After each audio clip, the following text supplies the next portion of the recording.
Good morning, everyone. Welcome to the January 14th meeting of the East Hampton Town Board here in Montauk. Carol, would you please read the roll call? Councilwoman Burke Gonzalez. Present. Councilman Lees. Councilwoman Overby. Here. Councilman Fragman. Here. Supervisor Van. Present. Please join me in saying the Pledge of Allegiance. I pledge Allegiance to the flag of the United States of America and to the republic for which it stands, one nation, under God, indivisible, with liberty and justice for all. We'll start this morning's meeting with a public session where any member of the public can address the board on any issue. We ask you to keep your comments to 3 minutes or less. And then we'll follow that with topics including a 2020 Management and Stewardship Plan for CPF presented by Scott Wilson, Montauk wastewater request for proposals, Kim Shaw, and the water quality RFA funding tier recommendation, Melissa Winslow, Chris Platt. So is there anyone who wishes to address the board? Marcy. Morning, Marcy, and Happy New Year. Good morning, Happy New Year. My name is Marcy Wilkov-Waterman. I'm a resident of Montauk, and I read with great interest the State of the Town remarks that Peter made at the organizational meeting. My concern is about the airport, future of the airport, and I have followed the saga with great interest and concern as it relates to Montauk. So my request is that as you go ahead and consider the future of the East Hampton Airport, you please take very careful account into the impact that closing the airport might have on Montauk, since we will have the only airport, and it is, as I understand it, a private airport, which has been on the market from time to time. So that's my request. Thank you, Marcy. Anyone else wish to address the board? Yes, Lorraine.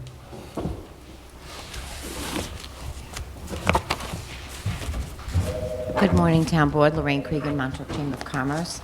I wasn't planning to speak, but I thought about it because Paul Monty and I went to visit our Fire Marshal, Dave Brown, yesterday, and we wanted to discuss again about the music permit and some of the comments that he made about chapters 9 and 10. And I know he had specific, I think it was about 9 items that he felt were very, very crucial to being part of a issue with the music permit should there be a problem.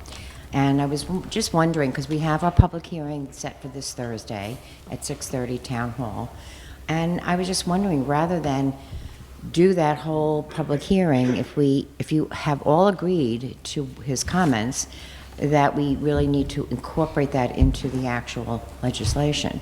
And rather than have a public hearing and then another public hearing, it might behoove us to consider doing that now and postponing the public hearing until that's completed.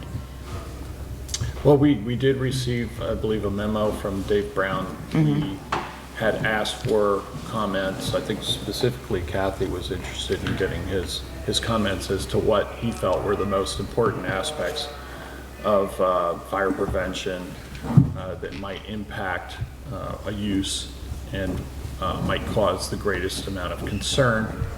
It's a memo that he put out, and I don't know that it really changes the board's view.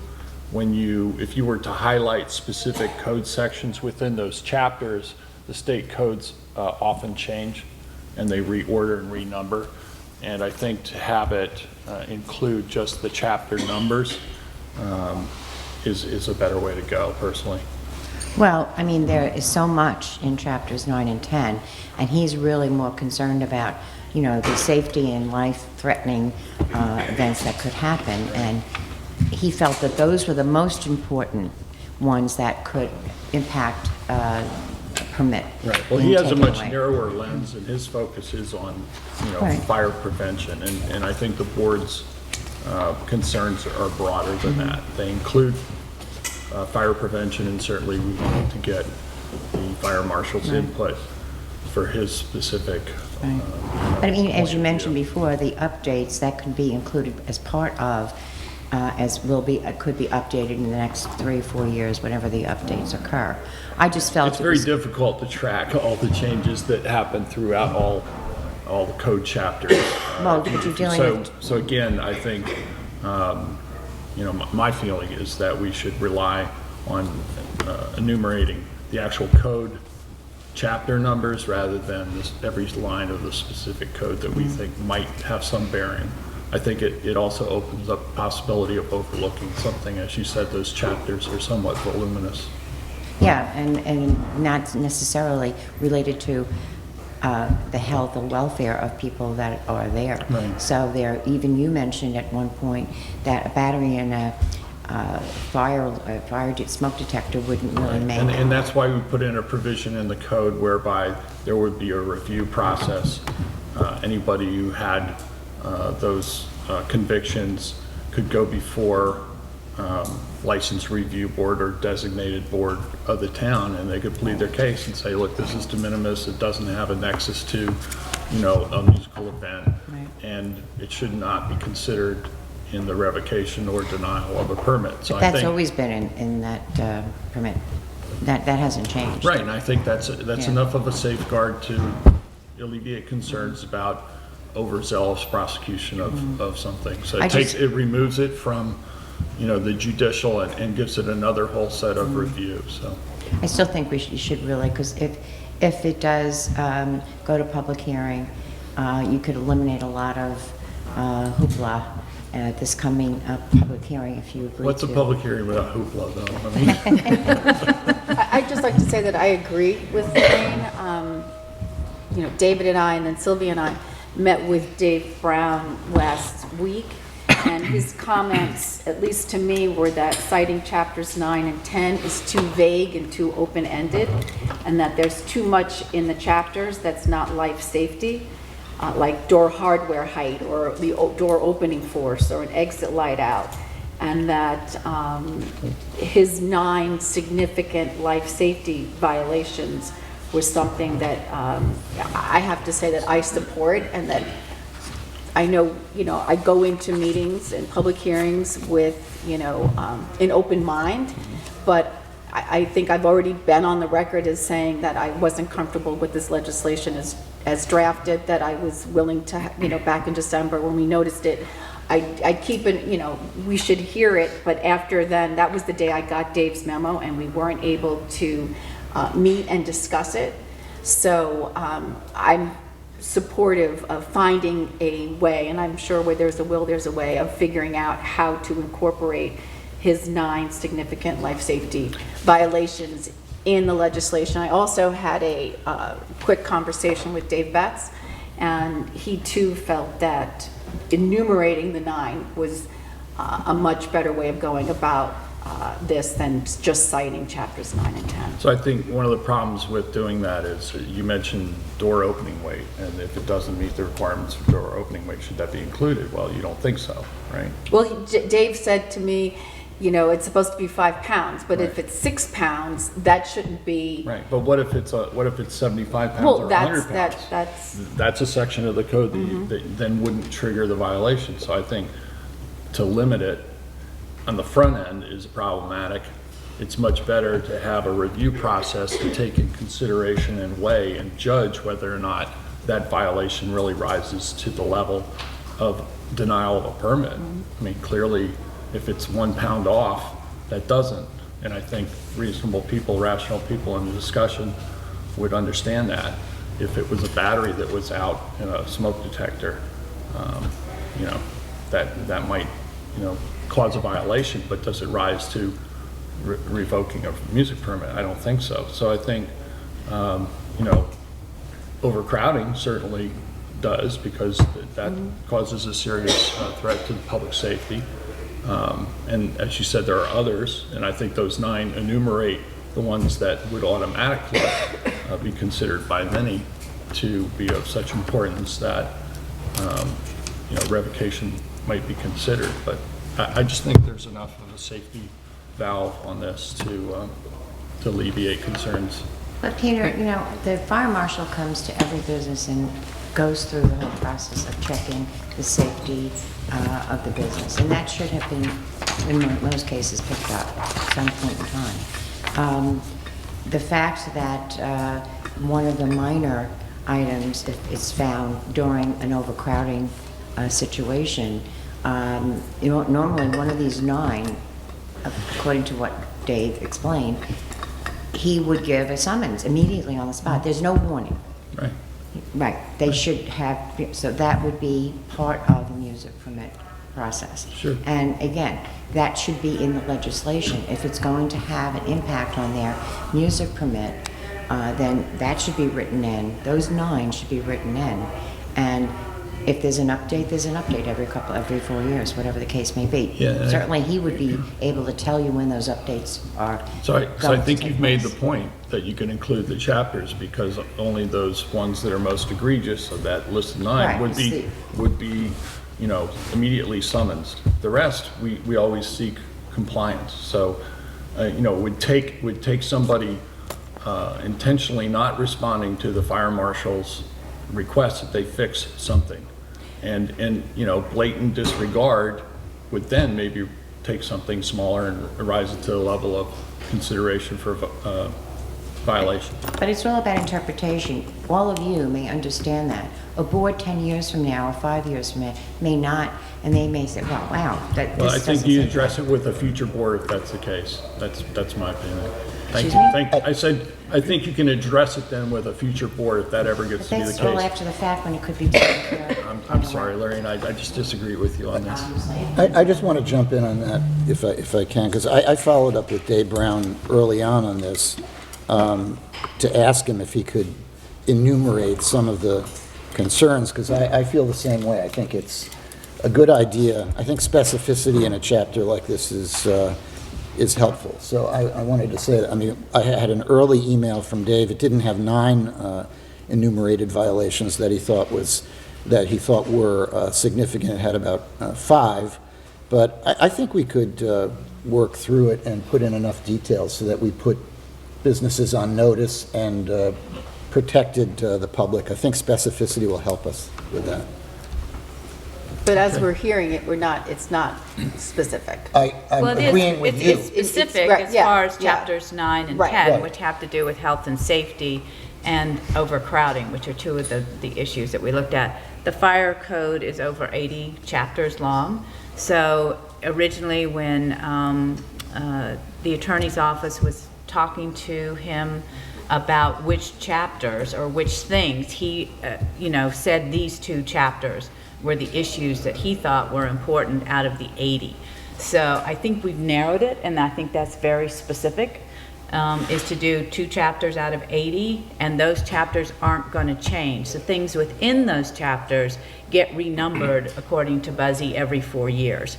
So if you don't have those numbers corrected in your code every 4 years, you're going to run up against everything being thrown out, because you're going to be citing somebody with the wrong number. And that is an issue that I think we have to deal with as well. If we cite the chapter, then we're in much better place when these violations go to court. I'm not seeing that there's going to be, an issue with chapter 9 and 10 versus, doing 100.36, which could be the an overcrowding, because there is the appeal process, there is, 3 convictions within a year, which is a lot. I mean, I think our businesses are better than this, and I think that they are not going to be, subject to 3 convictions. I think they might, so I think this is probably the specifics that I want to go to help and make sure that our constituents are safe when they're in a situation that we've described within the music permit.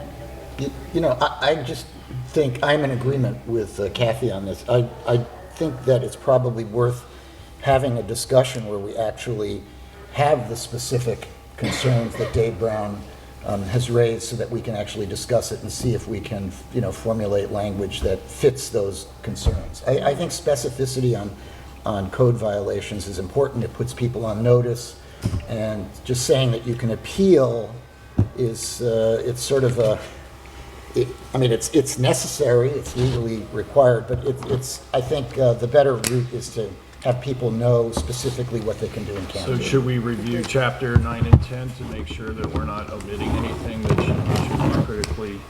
I think I'd rather focus on involved? what Dave, highlighted and said was of concern. Like you mentioned, not having a battery in a smoke detector. I actually think that's a serious problem. And I noticed in the first memo that he gave me back in November 18th that he mentioned, any Carbon monoxide, I think is what he mentioned. Yeah, he didn't want He that. didn't mention smoke detector, which I thought was kind of odd. He didn't mention Sprinklers. He mentioned sprinklers, and he No. didn't mention fire extinguishers. in an email So to me. I think, we think no, are both I health and just safety. think that that's the risk you run if you're going to just pick specifics, because I've already found several things that I think should be included, like fire suppression, that he didn't in the 9. So I'm really concerned that without going through the full chapter and really taking a hard look, that we'll omit and overlook something. I don't want to rely just on what the fire marshal I just said. want to correct the record here. In an email that he sent me on November 18th, because I emailed him right away on this, he said impaired alarm systems. He didn't specify Yeah. which ones, and I think that's a valid way to express the concern. I think it's worth having one more discussion where we have Dave's specific concerns and talking about incorporating them into the language of the statute. We certainly can have a further discussion on it. If you want, we can schedule it for a work session. The board Whatever the wishes to do that. consensus of the board is. I would favor Would be that. helpful. Okay. Great. Anyone else wish to address the town board at this time? All right, we'll move on to the 2020 Management Stewardship Plan. Scott Wilson is here to give us an overview.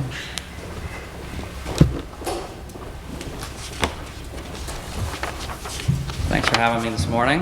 Happy to talk about the 2020 CPF Management Stewardship Plan. Believe it or not, when I look back this morning, I note that this is the 12th time presenting this particular plan. I'm very sad to report that in all of that time, my oration skills have not improved. So I'm going to run through a synopsis, and if the town board has questions, I'll be happy to answer them as best I can. So the creation of this plan is actually a requirement of the law, Town Law 64E-6, which states in part, each town board may also adopt a management and stewardship plan for interests or rights in real property acquired pursuant to this section. No monies from the fund shall be expended for management and stewardship except as approved in said plan. Now, all properties need some form of stewardship, be it posting of signs, cleaning up debris, reconciling encroachments, and therefore each year we update a new management stewardship plan. For 2020, we have a stewardship budget of $504,000, which represents approximately 2% of the overall 10% that we could otherwise allot for this purpose. We have acquired interest and rights in real property for 439 parcels, with 20 more currently in contract, representing a total of some 2,292 acres. This plan breaks down the various properties into categories, those categories being historic lands and buildings, parks and recreation properties, open space and forest lands, wetlands, beaches and shorelines, farmland, and semi-new water quality. The reasons we classify and group properties is because similar properties generally have similar management and stewardship needs and requirements. Each category starts with a synopsis of what the category is and why certain parcels are included in a particular category. The plan also illustrates some of the general goals and objectives for management and stewardship for each category, as well as showing the list of eligible parcels. In addition, the plan discusses any known projects along with associated expenses, be they known, projected, or estimated. The only significant project I believe we have on the books for 2020 is the demolition of structures on the Brooks Park Neck Path property. We've received our ARB approval, and we will be going out for bids, soliciting bids for that project. That will actually be paid for out of our subcontract line, which has $200,000 in it. Obviously, this demolition is not going to cost $200,000. That number is a placeholder for not only this, but additional projects the board may approve this calendar year. It's important to note that the vast majority of our work can actually be accomplished in-house. We have 2 land stewards on staff full-time. They create baseline documentations, so they document what the parcel is and what its condition is at the time of acquisition. We help create management plans as necessary for each of these properties, and we regularly monitor all CPF properties for encroachments, dumping, or other issues. For example, we found 17 encroachment issues in 2019 just through regular monitoring of our properties, and we have rectified most of those through voluntary compliance. Our 2 stewards do a plethora of other things, but that's one of the bigger things that we do. We also manage trails, southern pine beetle, and various other tasks. So with regard to this plan, the responsibility of our department was to actually create a document that will guide us on our efforts towards appropriate management stewardship goals and objectives, assist in prioritizing projects, and control related expenses. In addition to transparency, the process gives the general public the opportunity to participate in the discussion surrounding proposed expenditures. Management and stewardship is not a static process. This plan is subject to modification as circumstances change due to storm or weather-related issues, on-site condition changes, and the acquisition of additional properties added to our roster of protected lands. This draft plan is available in the town clerk's office. It's available on our website. It's been provided to the town board. It's been provided to the CPF advisory board. And now I'll be grateful to receive additional comments from the general public. You know, there's no one best plan. There's always room for improvement, and I look forward to continually improving this plan year over year. Does the board have any questions? Questions from the board? I think I reviewed the plan. There was a couple of corrections I had requested just to make sure that it was in there, including the ARB approval. The only question I know we discussed a little bit was the subcontracting costs, and then the 2 line items that were signs and kiosks. Also, I just want to make sure that the board's aware that there are line items for signs, and that's for the placards that go up on the purchased lands, and then kiosks, which would be at the trailheads, which we have discussed either in the town board, Nature Preserve Committee, that I think that the land management puts on CPF properties that are very attractive in a ways, but also very informative to the general public for the lands that we purchased also. So I just want to make sure that if we get to a point where that line has been expended, that we might be able to do a budget mod within this plan also. You have a low number in for that. You've got 1,500 in for re-veg and kiosk materials and 400 for signs. Right. Well, we're making the kiosks in-house, so we have 4 in process right now. I mean, depending on how many the town board requires, I mean, we could. And for revegetation, if we wanted to increase revegetation line, could we modify this through the course of the year? As you're saying, it's not a static process. If there's a project that comes in that needs more woody native vegetation in there instead of the grasslands that we request when a typical house might be taken down on a property, could we modify this through the course of the year through resolution? The re-veg line right now is for things like we're going to buy 1,000 pitch pine and white pines for reforestation from our southern pine beetle. It's not, for example, if the town board wanted to approve a restoration project, which could come out of the subcontract line. I think that's an important clarification. And yeah. I think that probably alleviates David's Yes, concern. it does. I thank you for that. I have one question for you, Scott, and I want to thank you for working with me on, making sure the stuff is on the GIS and coordinating to protect view sheds. When you go out, if you're going out to find encroachments and such, do you at that time have access to the legal instrument that is on the property? Is there an easement that you refer to, or are these mostly purchases? Or, I mean, some of them must be, I would assume, purchases of development rights and such? The vast majority of the properties so the 439 properties, for example, the vast majority are actually owned in fee title. We do have several easements and farmland easements. Andy is actually out on the Dankowski property this morning, monitoring that property with Mr. Dankowski, for example. And we do at least for the CPF acquired properties, we have that instrument, yes. So do you have that as a database that you could share? Because I'd like to I'd like to sure. see if we could consolidate. Well, so we do a baseline documentation for each, so it includes the instrument of protection, for yeah, I saw that. example, some of the title, the resolution to acquire, on-site photographs, etc. So every property has its own bound book. So when we go to monitor a property, we bring the book, we have the instrument of protection, we can refer to it right there on the spot along with a survey, and so we can go point to point on every property. And is that also an electronic document? Do you have that Yes, somewhere? Okay, absolutely. so that could be shared. I'll talk to. But I'll go one with you on this. So each baseline is linked, so if you go to our website and you want to look up a specific property, you can pull.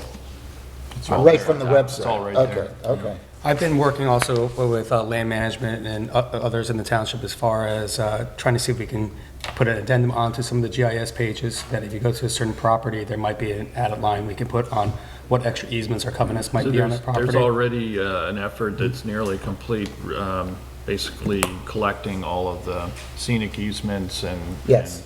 CNRs that the town has. That effort's been ongoing, and that is a layer in the GIS system Yeah, at this point. I've So- talked to Bob Mason so, about that. you know, I think just checking to see that the town properties that we own in fee title also have that, maybe ability to have those documents linked within the GIS layer.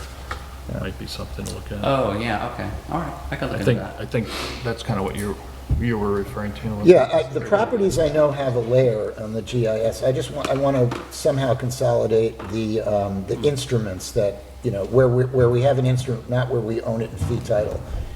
So that we have one database that has scenic easement, conservation easements, ag easements, and purchase of Yeah, development we've rights. done, we're actually done that. I know it's in process, but it's, I'll check with Bob Mason, who's the GIS person, and include you in the And email. And I check with appreciate Lisa your and help so Andrea far. too, because she's Yep, been working yeah, on it I've- directly, and I'm pretty sure she told me that it was basically completed. Yeah, so. I've been in touch with her too. Anything else? Thank you, Scott. Sure. So you're going to be Appreciate all the- noticing this for public hearing, right, on Thursday With the night? board's Is that- permission, I'll submit that resolution. Appreciate all the hard work that you and your department do. Do an excellent job managing all the various properties the town owns on behalf of the residents. Montauk wastewater RFP. Request for proposal. We have Kim Shaw here. Good morning, Kim. Morning. What I'm going to present today is a draft scope of service for a request for qualifications or a request for proposals for engineering services to prepare a map and plan for a wastewater collection system for downtown Montauk. This document was put together with the Montauk Wastewater Committee. It's draft, and it's sort of unusual in that Jeannie normally presents a resolution for your consideration. This is being a little bit more fluid, where we're going to, we want the town board to weigh in on this draft document and, you know, tweak it as necessary. So creating a downtown Montauk wastewater district is not new news. The LWRP, created in 2007, referred to the failing infrastructure in the downtown area. The comprehensive wastewater management plan, of course, focused on the downtown area, and also included other areas, ditch plains, the docks, the area by the train track. So this could be a much more comprehensive document. Instead of just looking at downtown Montauk, it's a possibility of considering these other areas for inclusion in a wastewater district. It's always easier to do it on a larger scale and then focus in on a primary area rather than just narrowly scoping out scope of services. So this is the services that the engineering firm will prepare for the town board. It's defining the metes and bounds of what the district looks like and whether or not it's feasible to even create a district. And the feasibility is an economic driven factor. So this seems to be like the new wave of things going. West Hampton Beach just recently did a wastewater district, and the majority of this document was based on that template that they shared with us. Hampton Bays is also considering a district, so this is we're sort of unique in that we do not have any sewer district, so there's no treatment facility. So this is creating the whole district and the treatment plant. So in this document, we outline potential sites for consideration for treatment and disposal. And there's the landfill, cell tower property. These are all outlined in the comprehensive wastewater management plan. The dock area, Montauk Manor property, New York State right-of-way, and possibly using the state golf course as a wastewater treatment for irrigation of the golf course. So basically, it's just the scope of services that we want this engineering firm to prepare, and part of it is outlining SECRA. I think that might have delved too deep, and that, we can modify any section. I did notice in here that it specifically says prepare a neg deck, but I think it should just be prepare a declaration, whether it's POS deck or a neg deck. So right away, that's one thing we can change in there. And it outlines how many meetings the engineering firm would have to attend, again, all negotiable. And it's a very tight timeline from issuance of the RFP to receiving the document back from the firm. It's about 12 weeks, so it's End an of April? aggressive RFP. And then you also have a timeline on there as far as review of the RFP then too, isn't there? Right. 9 to 12 weeks? And that's pretty aggressive. That's what West Hampton did, but again, they were able to tie into an existing plant. So maybe we want to tweak that a little bit more too, give us a little bit more time, considering we've got so many things to evaluate out here. There's a ton of wetlands, high groundwater, clay, so it might be a little bit more difficult to find that final resting site for that treatment facility.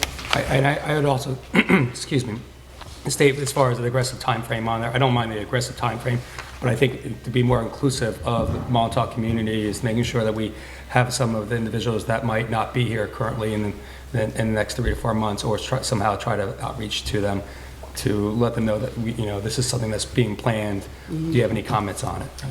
Well, the Montauk Wastewater Committee does represent business owners. I understand. And they have weighed in on this document also.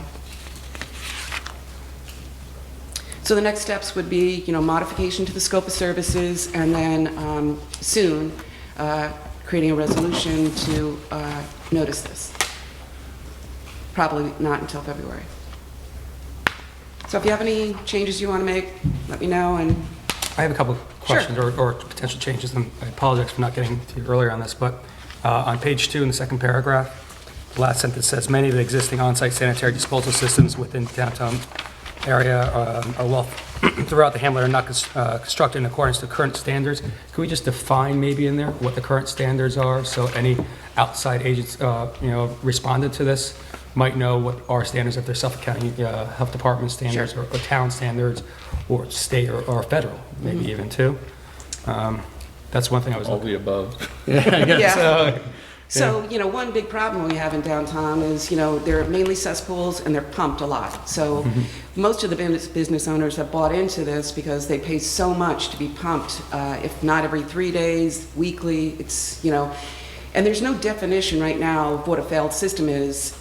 In Suffolk County, it's coming, but other states say if you're pumped more than 4 times a year, you're a failed system. So these are critical signs of failure. But there is also a defined, not failed, but outlawed and no longer legal system, which continues to exist. Correct. The EPA outlawed Yes. large capacity cesspools back, I think, in 2005, and that rollout, that was the authority to enforce that went to the DC, to the state, then to the county, and the county has not really acted upon that, and I know that they're gearing up to do that. So the window for being in compliance is tightening at the same time, which makes having a community waste treatment system all the more important, given the very constricted Right. lots that we have in Montauk. I agree completely with that. I got a couple more if you don't mind. On the map and plan 2 and 3, under number 5, it says determine capital and annual operating and maintenance cost. Is there a way that we might ask for that to be broken down into the short-term and long-term maintenance costs by any defining criteria, if it's 5 years, 10 years? Well, the maintenance costs are the annual costs that would be generated by operating the system, and that would be a charge within the district.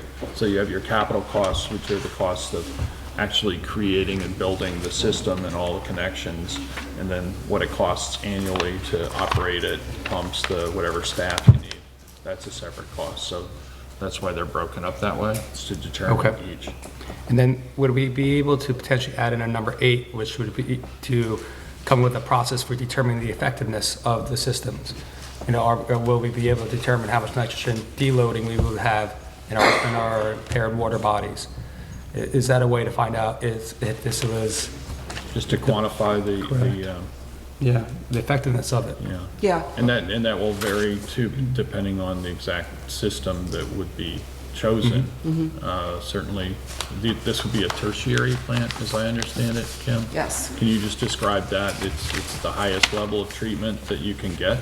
Right. So just to compare with the innovative alternative systems that we're incentivizing throughout the town, the standard there is 19 milligrams per liter of nitrogen, where most of these modern treatment systems of this capacity can get to less than 10 and sometimes less than 5. We just looked at some stats on one that was installed in Massachusetts, and it was about 1 milligram per liter of nitrogen. So the technology is really ramped up. You know, it's not these big, scary Bergen Point plants and smelly and all that stuff. You know, the technology is finally caught up. It's spectacular. Yeah. I have just one last one, if you don't mind. On page 3 also, it talks about the phases of it. I'm sorry, I didn't read it. Sorry, excuse me, Jeff. Too tight of a tie. Loosen that tie. It's a work session. Yes, Come on, exactly. relax. I got jeans on today. Page 3, we have phases 1, 2, 3, and 4. Phase 1 is downtown Montauk. Phase 2 is Ditch Plains area. Phase 3 is Railroad, and Phase 4. In no particular order. Okay. Yeah. Because I would have a different preference. Sure. Yeah, no, it's not in any order. It's not a I preference. think it's in alphabetical, if anything. No, Okay, it's not. I could see that. I value the waterfront district and the docks, knowing of the potential redevelopment down there. I would want to make sure that we try to incorporate, you know, that business aspect into it, knowing some of the scuttlebutt that might be happening. And that's all I have, and I appreciate how thorough it is. And so, Kim, can I ask you a question with your tentative project timeline? Was there any consideration to having some kind of like pre-bid, pre-submission tour of these areas with the consultants that were going to be submitting? Before we award I think that they need to, you know, delve into all the documents that have been created to date, and you know, they're looking. This is very similar to the Montauk Coastal Erosion District, you know, where we're looking at, is it this big, large thing, or do we look at it in phases? So, you know, we could definitely do whatever you want, you know. There's been a considerable amount of study, and you know, some of this will actually verify what's been done, the work that's been done to date. So I think, you know, we're actually pretty far down the road in terms of our understanding of the areas that need to be addressed, and this is really just put finer numbers on what the costs will be, because I think that'll be one of the most crucial aspects of the whole development. A lot of the potential sites have been identified, although there is you know, notice in here that other alternatives should be Right, there may be something we didn't consider. We do have a couple sewage treatment plants here in downtown Montauk, so, you know, there's always the possibility to tie in, upgrade, you know, something to that effect. And because it's such a broad area, you know, we might also be considering, instead of a centralized system, a decentralized, or multiple systems. You know, maybe you're not going to be pumping from the docks all the way to town. Maybe there's other alternatives. I thought that was a great point that you put into this RFQ and RFP out there, is that just don't look into don't get so streamlined into one large location. You might have smaller alternative locations, or Right. just incentivize even more so individuals. And, with directional drilling, there's minor disturbance to the roadways. Don't go to West Hampton, don't go look at that. It might be something totally different here. There are other passive ways to install, piping now. And, they're doing it in Florida through Coral, they're doing it in upstate New York through Bedrock, so there's a potential for not that much disturbance, with directional drilling and some of these other technologies that are out there. I just wanted to say a word or two about SECRA, the New York State Environmental Quality Review Act. I think, and I appreciate Kim, I spoke to Kim about this, and I appreciate her time on this. I don't think we need to worry about SECRA at the moment, which should be reassuring, because we're really just in the design phase. We don't even know what the project will be. So I think to some extent West Hampton, I know the language on SECRA was pulled from the West Hampton proposal. I think it got a little ahead of itself, and it's way early to be talking about how to classify the action or what kind of review will be undertaken by the town, or what the role of the planning board would be or the town board would be. We're when we don't know what the project is and we're in the design phase, it's exempt from SECRA, and that's a good thing, because it gives us a little room to move, a little Glad to hear flexibility. you say that, Jeff. I thought that might be a surprise. It's good news. It's good news. It's a welcome surprise. Anything else? I just want to thank all the members of the wastewater committee yes. who've spent a lot of time, a lot of volunteers. We have a number of stakeholders. They represent business owners within Montauk, environmentalists, citizens, and I think it's been very fruitful to date, and I'm glad to see this effort continuing forward, and look forward to getting the RFP out. And thank you, Kim, and your staff for all your hard work on this as well. Okay, that brings us up to the water quality RFA funding tier recommendations with Melissa Winslow, and we have Chris Clapp here, who's chair of the Water Quality Technical Advisory Committee. Morning. Good morning, welcome.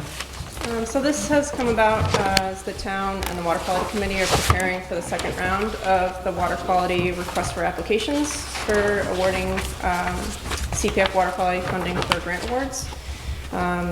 We have awarded 4 different water quality improvement projects funding at the end of last year, and we plan to put out another RFA hopefully this week.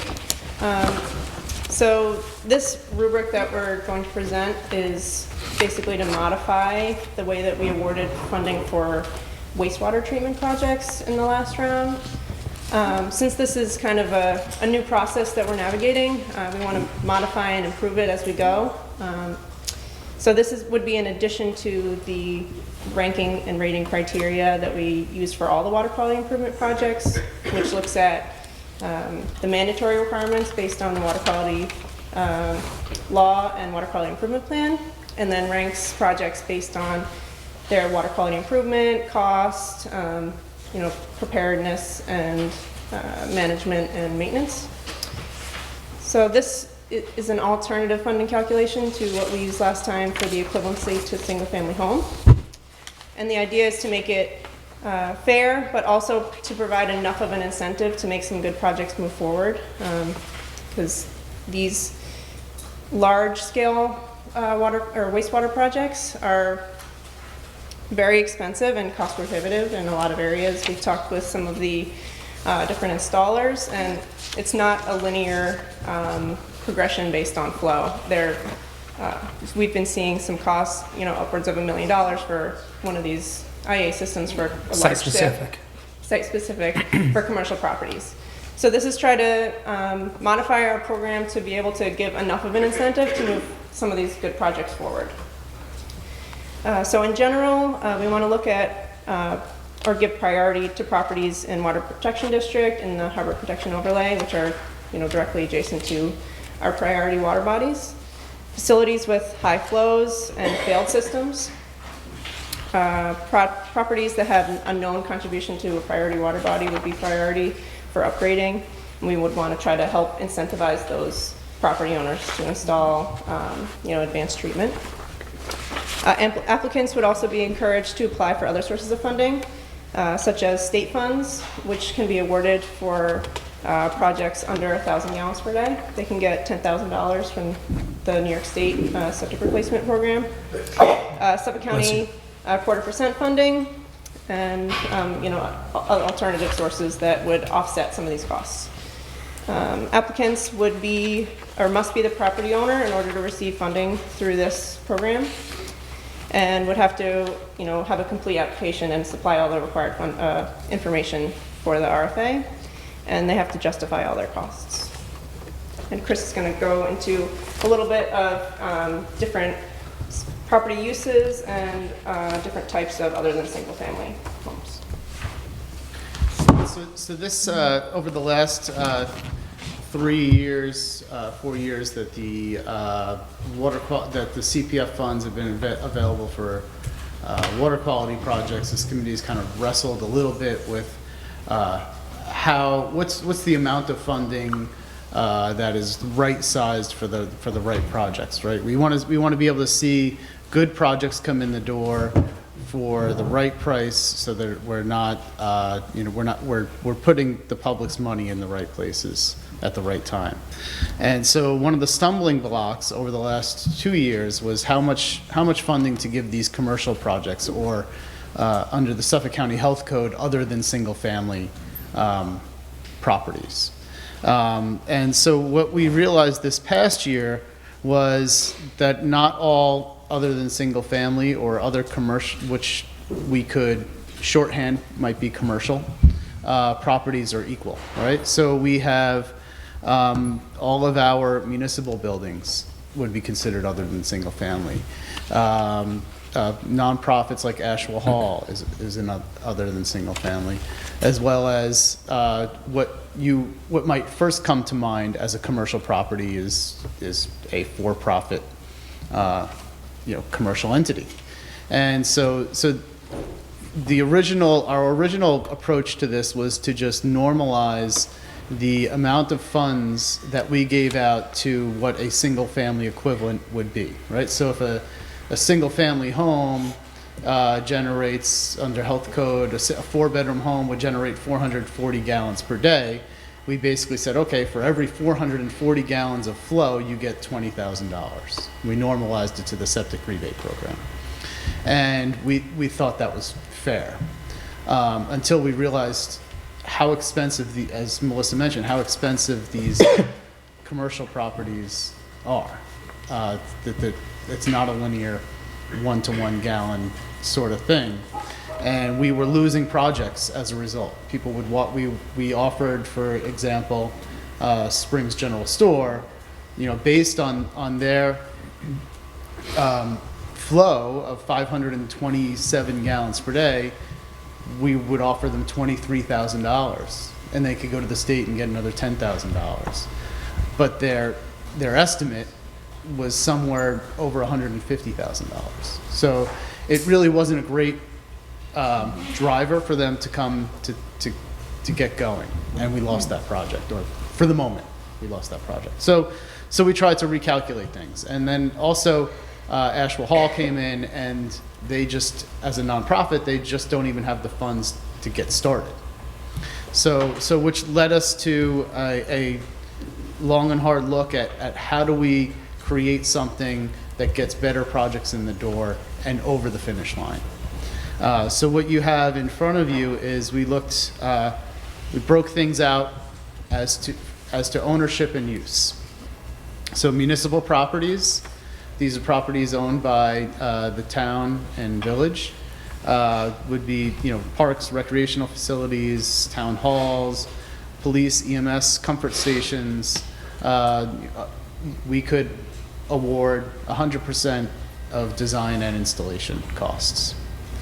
Other publicly accessible spaces, these would include nonprofits, religious centers, libraries, schools, fire districts, but the owner of the property has to fall into that category, not the leasee, right? So there's lots of nonprofits that lease buildings, but we can't really give full funding, and then that nonprofit moves out 2 years later and they have a for-profit entity in place.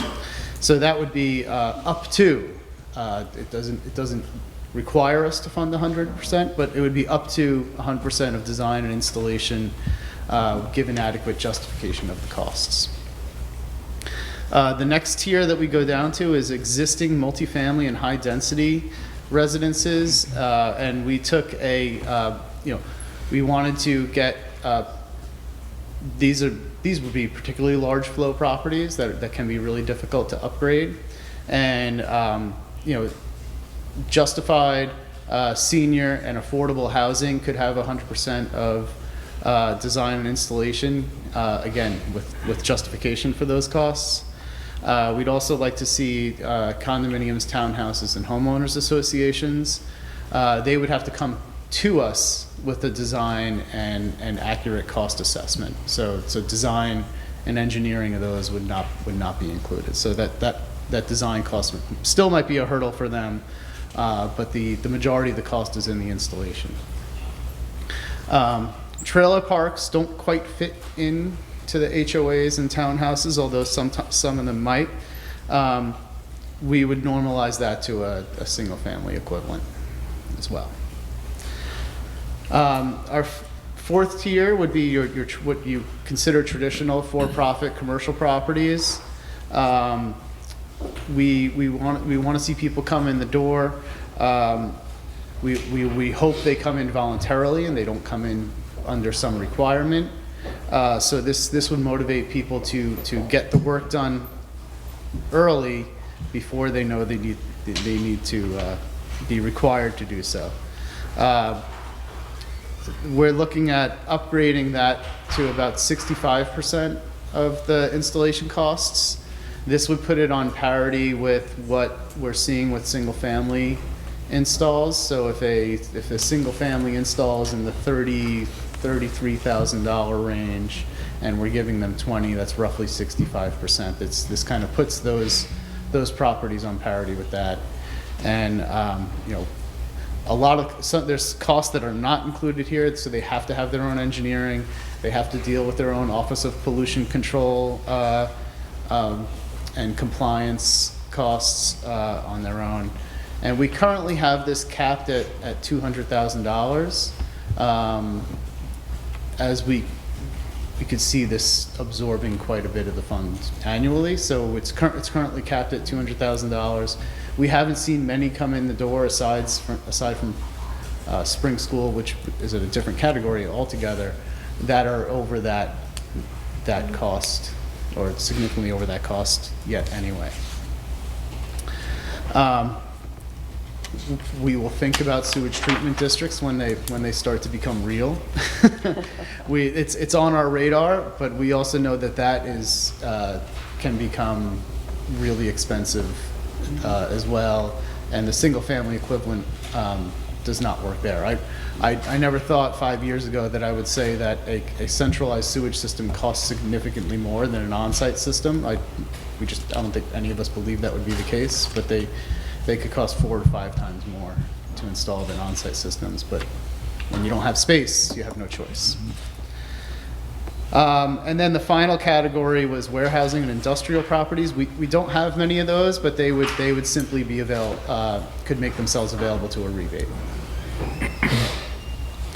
And then finally, once you get to digest this, we're hoping this year to do a little bit of outreach to get the projects we want to get into the program. So going to some of the most troubled water bodies, either through nutrient pollution or pathogen loading. Typically they're commingled. So we're looking at Fort Pond, Lake Montauk, and the southern end of 3 Mile Harbor, and looking at those harbor protection overlay districts and doing some concerted outreach to the properties in those areas, particularly these other than single-family properties, and encouraging them to come into the program sooner rather than later. And those are also the 3 areas that would be most impacted by this. A lot of the other water bodies are surrounded by either preserved land or residential properties that would apply through the regular rebate program. So these are the properties that we would want to target as their waterfront. So, I see lots of questions. Go ahead. I think you've answered a lot of my questions by going back and forth, but this is Chris Clapp for the viewing public. He's the chairman of the town's Water Quality Technical Advisory Committee, which is extremely important. My question here now, it's not as much what you're presenting here, it's about the process of the application. So if an applicant comes in and the design phase is 100% fundable and potentially the installation phase is 100% fundable, is that 2 separate applications? Or do we want one application for the design and then, or one application for both? I might see it best for the design phase, pay for that, and then potentially, because we don't know what the construction phase might be. This is something that we never discussed. I think it briefly came up, and I don't think we ever put pen to paper on that, so I appreciate you bringing that up in this forum. I think what has been batted around, and like you said, hasn't been put to paper yet, was that could be the case for some specific groups where we do pay for design, but we might have to put a timeline on when they get to implementation with a potential recall of that design fee, because we want to see projects over the finish line. We don't want to pay for a bunch of engineering of projects that don't get done. Right. So that's something certainly that we should get in writing. And that would be almost part of the contract with then that potential applicant. If they're Let's say awarded. maybe from 18 months from submittal of your deliverables for your engineering contract. You might have 18 months to finish implementation. I might recommend maybe we try to scope that out prior to releasing this RFA out there, because some applicants might be coming in for that within the next couple of months. That's a great comment. I appreciate Putting your feet looking there. for clarity on that. Yeah. Thank you. And we'll take any comments on how you all would like to see that written out. I just want to thank you for, I think with the last round of applications, particularly with the Springs General Store that you brought up, they do have a public restroom there, and, the monies, it was so, it was like in the $20,000 and $100,000. And unfortunately, the owner decided that not to move forward with the project. And for this to, you've come up with, criteria, you met with David and I, which I appreciate. And I think this will go a long way. And then if we do, are you looking at then writing letters on behalf of the Water Quality Technical Advisory Committee to these properties where we've got the green dot and encourage them to put in an application? So you think that could happen for this round of applications, or is it you think it's the next round? Because a lot going on here. I think at this point we had to get maybe some of those properties have already been thinking about this, and the carrot just wasn't big enough. And if they feel like they're ready to go, where they could get something together in the short turnaround. We typically request that the applicant, we were hoping for a March 15th deadline for the RFA. We're now 2 weeks later than we would hope to have been to announce the RFA. So we might push that back another 2 weeks now. So, right, because this is annual funding, we can't wait till June to get applicants in. So we just wanted to put something out there to notify people that this is now changed. We're trying to increase the size of the carrot and also be fair at the same time in a replicable way. I think a good way to cast the net then for outreach might be also using the other advocacy groups, potentially even the Chamber of Commerce, locations then too, if we directly engage the chamber upon their clientele of what might be available also. So maybe we'll reach out to the Chamber of Commerce just to let them know what might be changing in this RFA out there. So, and there's see how quickly that happens. We call that responsive government. That's efficient. There we go. All right, check the box. Yeah, But yeah, that's one way then too. right. Thank you. Other questions? I think, again, any way that we can continue to incentivize changing over traditional systems to, low nitrogen systems really improves our water quality, both the groundwater and surface waters. I'm glad to see the uptick in the number of applications coming through across my desk to sign for innovative systems. I understand also that Suffolk County has no longer has restriction against public officials receiving grant funding, so I would advise my colleagues that You are all now available to walk. we all are on a Is that level crazy? playing field. We're on a level playing field with the rest of our constituents, and with that regard, and we encourage everyone to look into changing over their systems as soon as they can. And really, there's virtually no cost in most cases to the applicants now to put in these systems. Right, and we'd also like to see, businesses invest in their properties without having to walk up to the line of requiring a site plan, right? So if they're thinking about investing in their properties, now they have an opportunity to do so, and do so in full compliance. Right, and I'll reiterate that some of the regulations that are currently on the books that have not yet been enforced, the window for their non-enforcement is closing, and funds for regulatory compliance will probably not be made available. So take advantage of the window that we have now to start thinking about upgrading your systems before regulatory compliance compels you to do so at your own costs.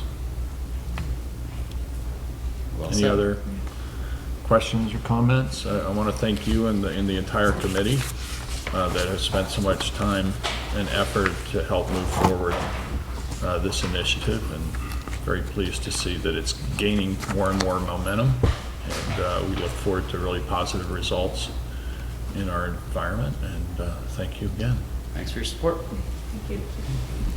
So that concludes our work session agenda items. We now will go to liaison reports. Okay, so last week I had mentioned some of the different wellness programs that we're offering at the East Hampton Senior Center, but we've got a Better Balance with Tai Chi that happens here at the Montauk Playhouse on Tuesdays in the month of January.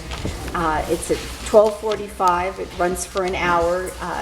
It's scheduled to be after the lunch at the Nutrition Center here in Montauk at the Playhouse, but you don't need to go to lunch and then go to Tai Chi. It's open to anyone 60 and over in the community. Next, what I wanted to talk about, at Thursday's meeting, I'm going to be offering up a resolution. Could you just pass this Yes, I down? can. I think there's enough there. Offering a resolution to create and appoint members to the Senior Center Building Committee. So, like to do, is move the senior center, the new senior center project forward. We are still waiting to, we're working to find, we found another piece of property that we want to pursue. It looks like, I was hoping that we were going to have an announcement at the end of the year. That didn't come into fruition. Everything takes longer than you expected to or wanted to, so we're looking now probably make an announcement at the end of first quarter. But in the meantime, we want to get a senior center committee going because we're committed to finalizing the schematic plans for a new, larger, more accessible senior center. This committee would, collaborate with community members, town staff, and the contracted architectural and engineering firm of Savick and Murray to finalize these plans and then oversee the bid process as well as, the construction of the new, larger, more accessible center. The first task would be for the committee to reaffirm the configuration and proposed size. We had had schematic plans that the square footage was 18,730 square feet. We want to just make sure that we've got the right configuration of space sizes and that these rooms can be used, multifunctionally. What we'd like to do is keep this committee small. I wanted to appoint 5 community-minded individuals that have expertise in construction, architecture and design, property management, and space planning. So we've got 5 members of our community that have agreed to participate, and that would be Russ Calamo, who everybody knows is, oh my God, Lamp doctor. the lamp doctor, just went out of my head for a Well, second. they know him for that, and they know him for his efforts with the food pantry. Well, actually, yes, he's on the board of the, right, he's on the board of the Lions food pantry, which we know the Nation food Preserve. pantry is going to be part of this building. Chris DeSuno, architect, Mark Fletcher, who has property management experience. He's also a member of the senior nutrition program and also took the classes at Ashwell Hall, the Wellness 60 Plus. Jenny Mulligan, who has expertise in space planning, and Dick Swanson, who is a master builder and general contractor. And then town staff members would serve, as needed in ex officio capacity.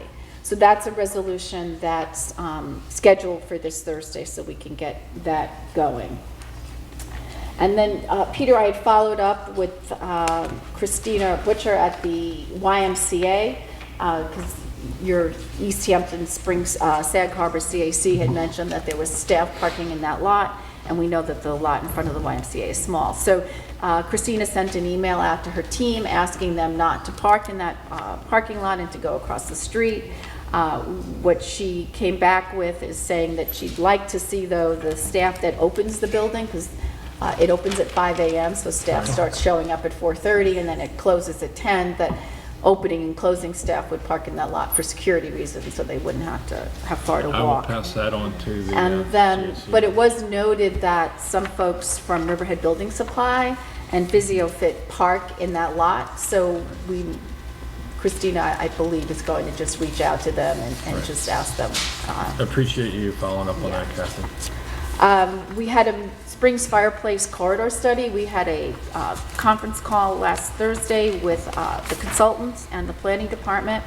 And this is going to be, at least initially, pretty labor intensive for the planning department, because they're going to have to be pulling copies of recent site plan approval resolutions, maps, landscaping plans.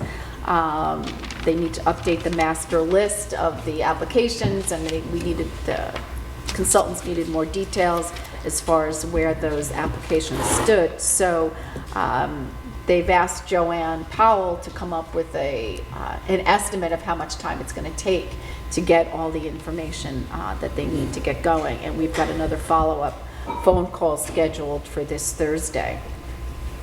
And then lastly, I know some of you folks have heard me talk about this, that we have stink bugs in Town Hall, and they've gotten really prevalent in David and my area of the building, to the point where Catch and release is working. I was on the phone about a month ago with Diane Patrizio and literally could count 36 stink bugs that were in my office. They crawl across my desk.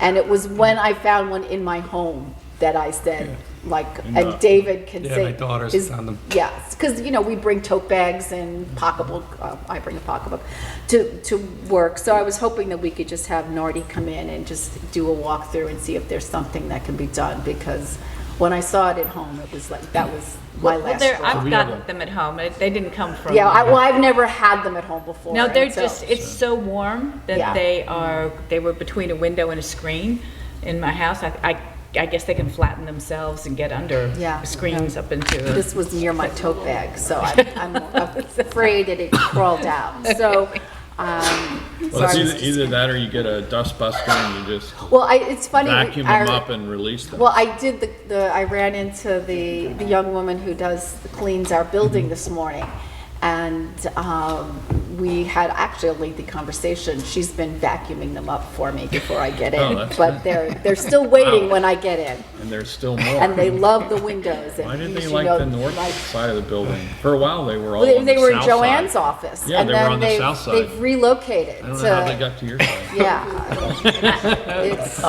You can hear them. So You your can hear them, offices you are know. bugged. is what you're They saying. are. I would like to join Kathy on the stink bug issue. Do you have them in your office too? Yes, I do, and. I don't have 3 They dozen, but hitchhike they're on your clothing, I know that. Yeah. So they are a non-native invasive species. They're doing a very good job. They are, in fact. So I'm going to reach out to Buildings they and do Grounds. sometimes So, just, they're do you have dead. money I in find your them between budget? papers. Well, it's Buildings and Grounds. It's a new year. That's my report for Okay, today. thank you, Kathy. Yes, thank you for doing that. Town hall's bugging you. Let's see here. So at multiple meetings in the last week here, the Nature Preserve Committee met. It was mostly a reorganizational meeting. We have a new chairman, Rick Whalen, and co-chair Zachary Cohen right now. It was a great attendance. I was very appreciative of that committee. We have continued the discussion on potential locations for deer exclosures within the township, to look for appropriate location, size, justifications for expenditures. The subcommittees continue to work for that. I look forward to potentially bring that to the town board in the first third of the year here. The draft management plans for 555, that discussion, along with other properties within that PEG, will be discussed further in February. Again, this was mostly just reorganization. There was also a request of the chairman there for priorities to the membership of the Nature Preserve Committee, what they want to work on. The co-chair is Zach Cohen, the former chair, and also looking for a better definition of the Nature Preserve Committee, orphan properties management. That goes a little bit to what Jeff was talking about as far as trying to find out what properties are there, might have covenants or easements on them too. So we're trying to work through that. The SLIPS Committee, which is the Harbors and Docks Committee, also met. There was a great discussion there with the ongoing and upcoming capital projects for 2020. These ones include the one I want to make sure the general public knows. There's two major ones. Is for the 3 Mile Harbor breakwater. The town board has expended, I think, close to almost $600,000 for the resetting of the rock jetty on the west side of 3 Mile Harbor, which is on Maidstone. The company is there. They're mobilized. They're staging there and working. So I know this specifically. We went down there on Sunday because it was a beautiful day out on Sunday to walk the beach. Just be very alert and very careful if you use that lovely beach down there in Maidstone. The western jetty, I don't know if it's a jetty, it's a wood jetty. It's got a new cap on it. That's been completely done. Just be very careful of that mobilization. The eastern jetty, which is the rock repointing, there is multiple concerns about a lot. It's been 80 years maybe since it's been fixed. And there was a lot of sand. It's about 80. Yes, a lot of sand been coming through there. So the town board is looking to make sure that's a very safe and navigable waterway. The reason why I mention that even more so, you might want to reach out to the rest of your CACs, is because there's a lot of people. It's one of the largest recreational harbors that we have in the township. The head of the harbor bulkhead repair is going to start very shortly. That is going to be 600 linear feet on a parallel to 3 Mile Harbor. That is over about $1.6 million project. There's going to be new power pedestals. There's also going to be power pedestals and also water there. There's also been an increase in height of this bulkhead, 18 inches, and this is due to sea level rise. We've seen this a lot during nor'easters, specifically during Sandy, where the water has been overlapping on there. So if we're going to invest money into our critical infrastructures as a town board, we're going to incorporate sea level rise into those designs. I want to let the slip owners know that your renewals are going to be upcoming shortly. This project is weather dependent, supposed to be about 4 months. There's going to be notification to slip owners that we will have your slips ready, but this is ongoing. I also have sent out Buildings and Grounds, I sent out part of my ongoing LWRP and trying to analyze our shorelines. I've sent out land management to take drone videos and photographs of both of these locations pre and then post. I can share them with the board as they come in then too, as far as drone videos of what's happening. Also from the SLIPS committee, we're going to be meeting with engineers. We discussed this in the past about potential refurbishment of Montauk's Westlake and Star Island commercial docks for potential future capital projects. There has been Band-Aids going on top with as far as new wear boards. So we're going to look at potentially new wear boards, pilings where needed, better designs for water and also for electrical conduits going through there. That's potentially upcoming. I think it was almost over a year ago, we discussed a potential marine refueling, which is dockside marine fueling from town properties.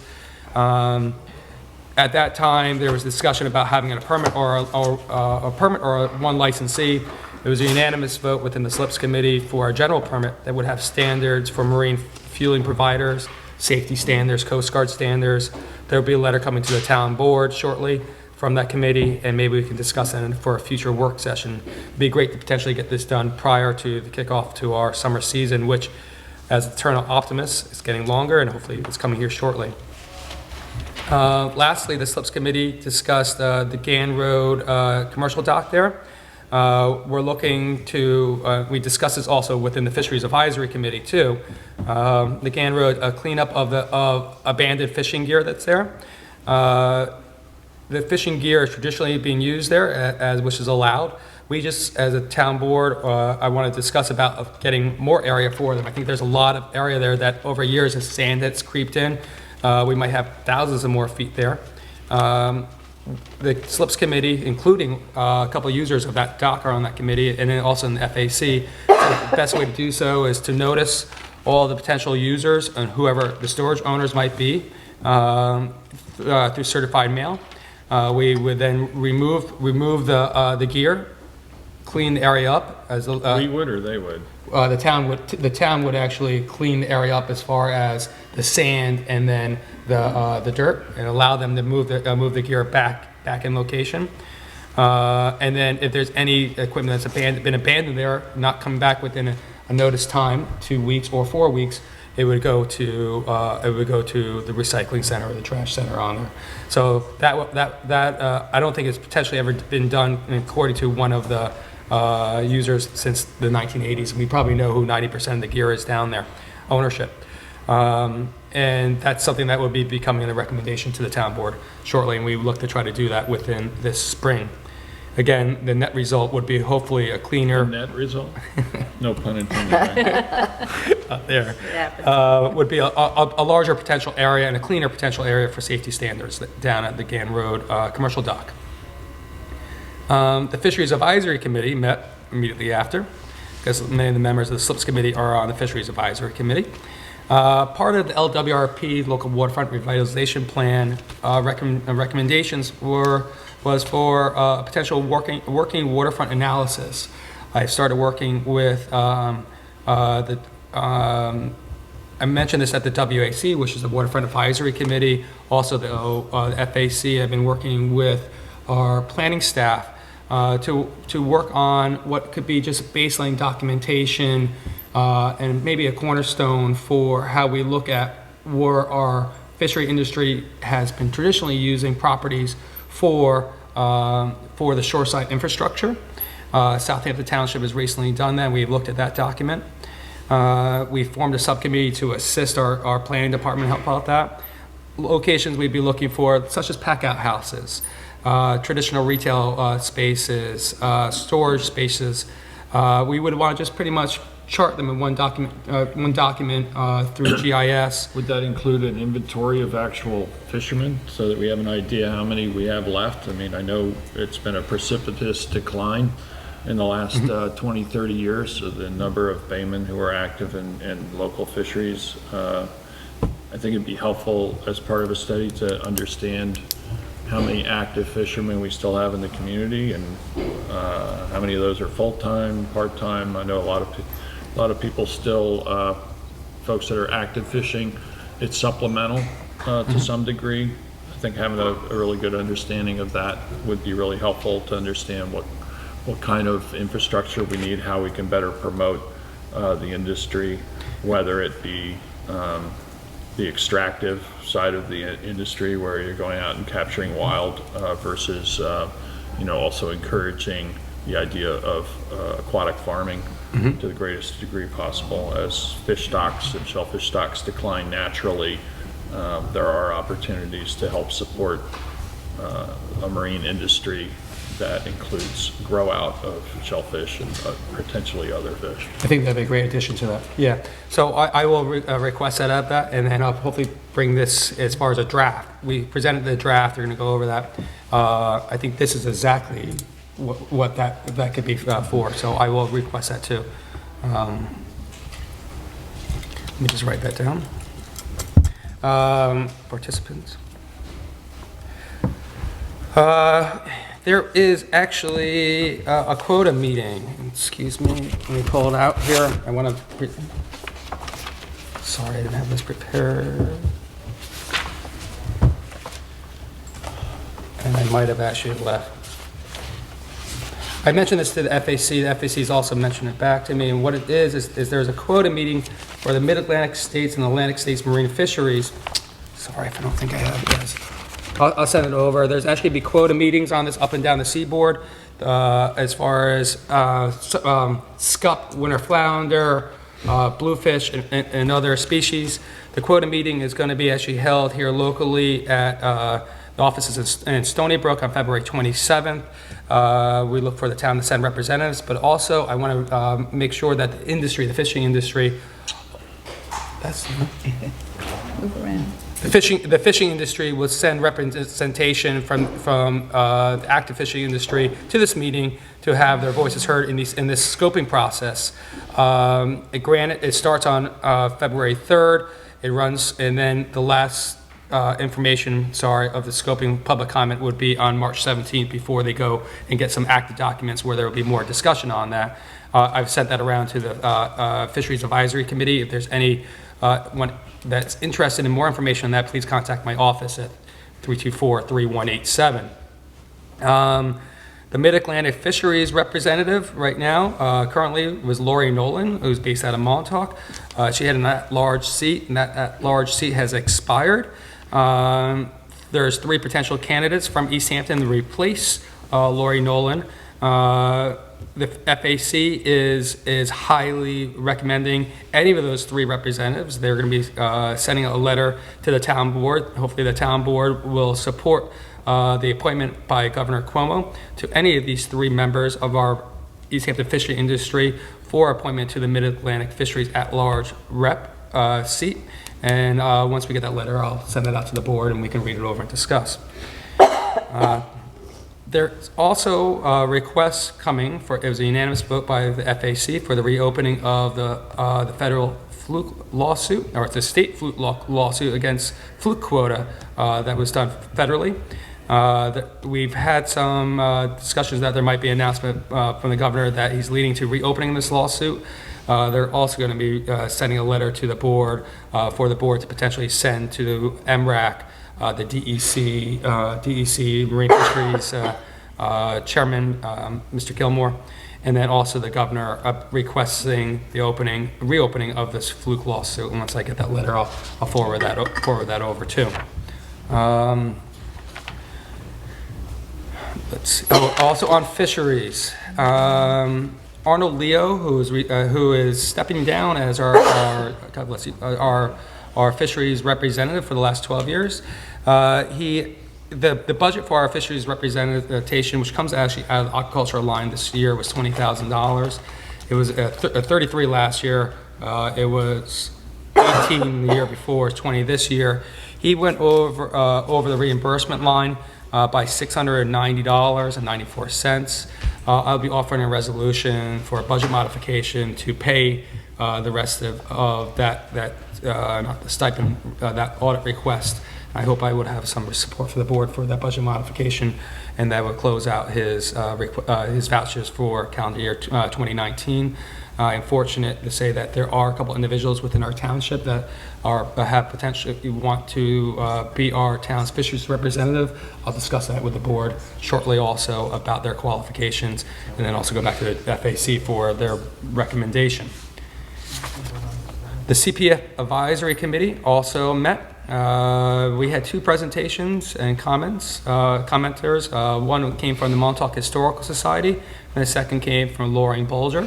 Lorraine Bolger was discussing about more outreach to areas in the Accabonac Creek location for outreach to homeowners for potential purchases, which has been done in the past.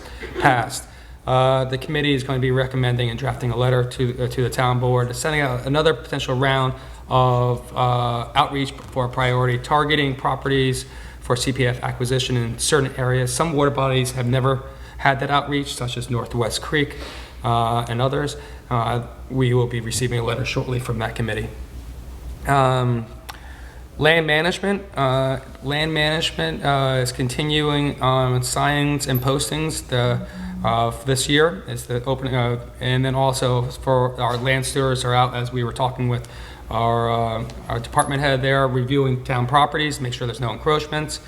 Let me get to a number that's out there on land management. Also, bike routes. Today, Andy Drake, who's our town representative from the Suffolk County Hike and Bike Technical Advisory Committee, is meeting today up in Hauppauge. He's attending that. This will be the final meeting of the Suffolk County Hike and Bike Technical Advisory Committee. It's a consultant team that provide an overview of the master plan proposed per project, recommendations for maps, discuss an order of magnitude of costs, operations, maintenance strategies, and propose funding opportunities that can support successful implementation of a hike and bike master plan for Long Island and our area. Further, they will summarize the key takeaways of the study and examine the potential benefits associated with an approved hike and bike network within the county. Once he comes back, I hope to maybe have him come in and present to the town board and some of his findings there. Give me 1 second to read my last one for not having this. Okay, she had southern pine beetles were discussed. They're still taking active notice if any property owners want their properties to be inspected by land stewards. The trees cut in 2017 were 14,000, in 2018 were 4,000, in 2019 were approximately 1,000. They're still offering dump fee waivers to property owners, and even more importantly right now is we are ordering plantings from the DEC of pine species. They can, if you're a property owner that's been affected, please contact our Office of Land Management if you would like to have a disbursement of these small scale seedlings for you to plant on your own properties. If I'm correct, the seedlings are actually germinated from seeds taken locally, so it's genetically the same trees that existed in the forest here. That is correct. Yeah. Important. Yeah. They will be coming in sometime probably in mid to late spring. Please again contact land management at 324-4141 if you have an interest in that or need. But the homeowner's responsible for planting the trees. That's correct. We will be planting on our town properties. Okay. The homeowner will be responsible for planting on their properties, but the offer will be there for the saplings that they want to come pick up. It was done last year, Right. This year also. And if you'd like to volunteer in that effort, contact the Land Management Department. That's correct. Yeah, I think We've had some local Boy Scouts and whatnot who've That can assisted. help. That'd be great. Okay. Can I ask how many trees are going to be planted? I think in town? Yeah, I think it's around 1,500 that are planning on being ordered. Nice start. And again, these would be specifically for areas where pine beetle infestation has wiped out the existing stand of evergreens. Amagansett Citizens Advisory Committee met last night. There was ongoing debate about attendance policies at the CACs. That was discussed. We actually had a very large, a great meeting. Also being noticed is that there's going to be a change of venue. The Amagansett Library has offered the downstairs meeting room to ACAC on Monday nights. They have actually put a motion out there to accept that motion. So the Amagansett CAC meetings will be held on the second Monday of every month at 6:30 p.m. now at the Amagansett Library, where it had been held in the past. I do appreciate the American Legion for hosting the Amagansett CAC in the recent years, but the committee has decided now to go back to the Amagansett Library. Katie Casey was there. She gave a little bit of overview about some articles and where the Gansett Meadows project is moving forward. As we can all drive back, it's looking nice. It's starting to move forward. But primarily, I think we received an email this morning. Jeff, you might have some more follow-up on this. She discussed the New York State Fair and Equitable Housing Offices, potential decisions to not have preferences for local emergency response volunteers for this project. There is a unanimous vote among the applicants at CAC. There's a letter to be drafted to the town board to send a letter to the New York State Fair and Equitable Housing Office and other elected officials looking to advocate and for support of our local emergency response volunteers to be on a preference list based on the unique situation that we have here in Amagansett and eastern end of Long Island right now due to skyrocketing costs of housing out here, land values, and location right now. I would also be in favor of that. If I can just jump in Yes, on that, please. because that was part of my liaison Sorry, okay. report. I just want to add to that. The Housing Authority project at Gansett Meadows is a 37-unit project. It's well underway, and they have to finalize an offering plan, as David said, with the New York State Fair and Equitable Housing.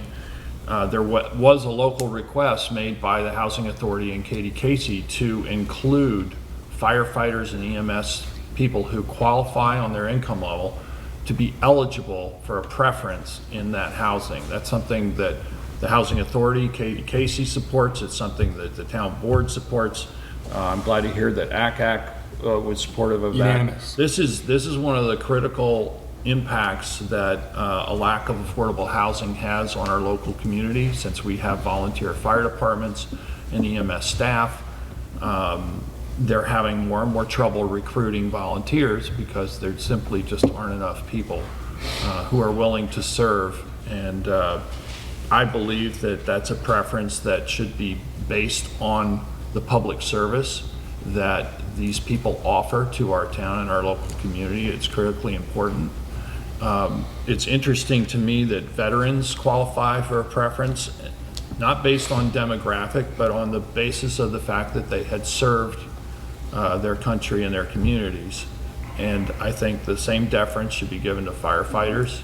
And my office is in the process of reaching out to other electeds and to the NYS Fair and Equitable Housing in support of this effort. I would suggest that our local fire departments join us in that effort. I've seen some postings on Facebook which I find troubling, in that they misinterpreted what Katie Casey was trying to do based on an article that maybe wasn't too accurate in conveying her comments specifically, and led people to think that somehow this was based on the fact that the fire departments are made up mostly by Caucasians and therefore shouldn't be eligible for preference. It's absolutely the wrong way to think about it. It's not at all what was being said, and I'm trying to verify the response from the Fair and Equitable Housing that they actually made statements to that. I don't think that's the basis at all for preference. It's about the service given, and so we're going to totally get behind this, and other board members are willing to lend their voices, that will respond in that way. I think it's also important to understand that the way this is set up is the Housing Authority is actually a separate entity from town government. It is an authority. They're separate, yet we do support the efforts and we've guaranteed loans. We've also been involved in this case in supporting the eligibility for the offering of firefighters. So, moving forward, I know our community supports this idea, and we will continue to press to get that preference.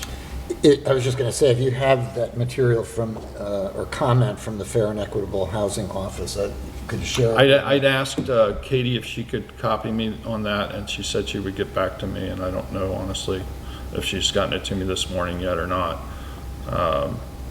But essentially, demographics really shouldn't play any part, because the basis is not your background, religion, color, creed, whatever.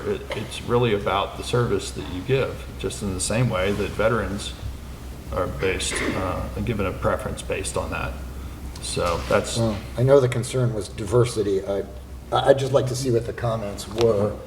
veterans, I think typically the group of veterans is a more diverse group than firefighters. I'm not saying that's a reason to exclude firefighters. We do need firefighters, but I'd like to see a little bit more. I just got this email from Katie yesterday and followed up. By the way, anybody's welcome to join the fire department, and there is no prohibition against anybody who's not There's not much of an joining. age limit either, I know, And, because at one point, I was kidding and said I might join, and they went, yeah, you could do that. You can. There's a minimal age, that's the only thing. But the discussion from ACAC last night was that Amagansett Citizens Advisory Committee unanimous motion to send a letter to the town board to advocate through letters or other means possible. I would support whatever means the supervisor's office would do in drafting a letter to the New York State Fair and Equitable Housing Office or other electeds to move this forward. She is having another meeting or discussion with them on Wednesday. We're at a precipice point right now with that decision. They, as individuals, are going to be setting letters and advocating, and there was other individuals from the fire department that were going to send information out to the local chiefs to hopefully advocate for preferences for local emergency services volunteers for this housing project, which I think will hopefully set precedent for other housing projects that I know the township wants to do in the future then too. Well, it's somewhat ironic that this is a project that will make the community more diverse. Yeah. I mean, that's the purpose of it, is to have some diversity, at least in an economic.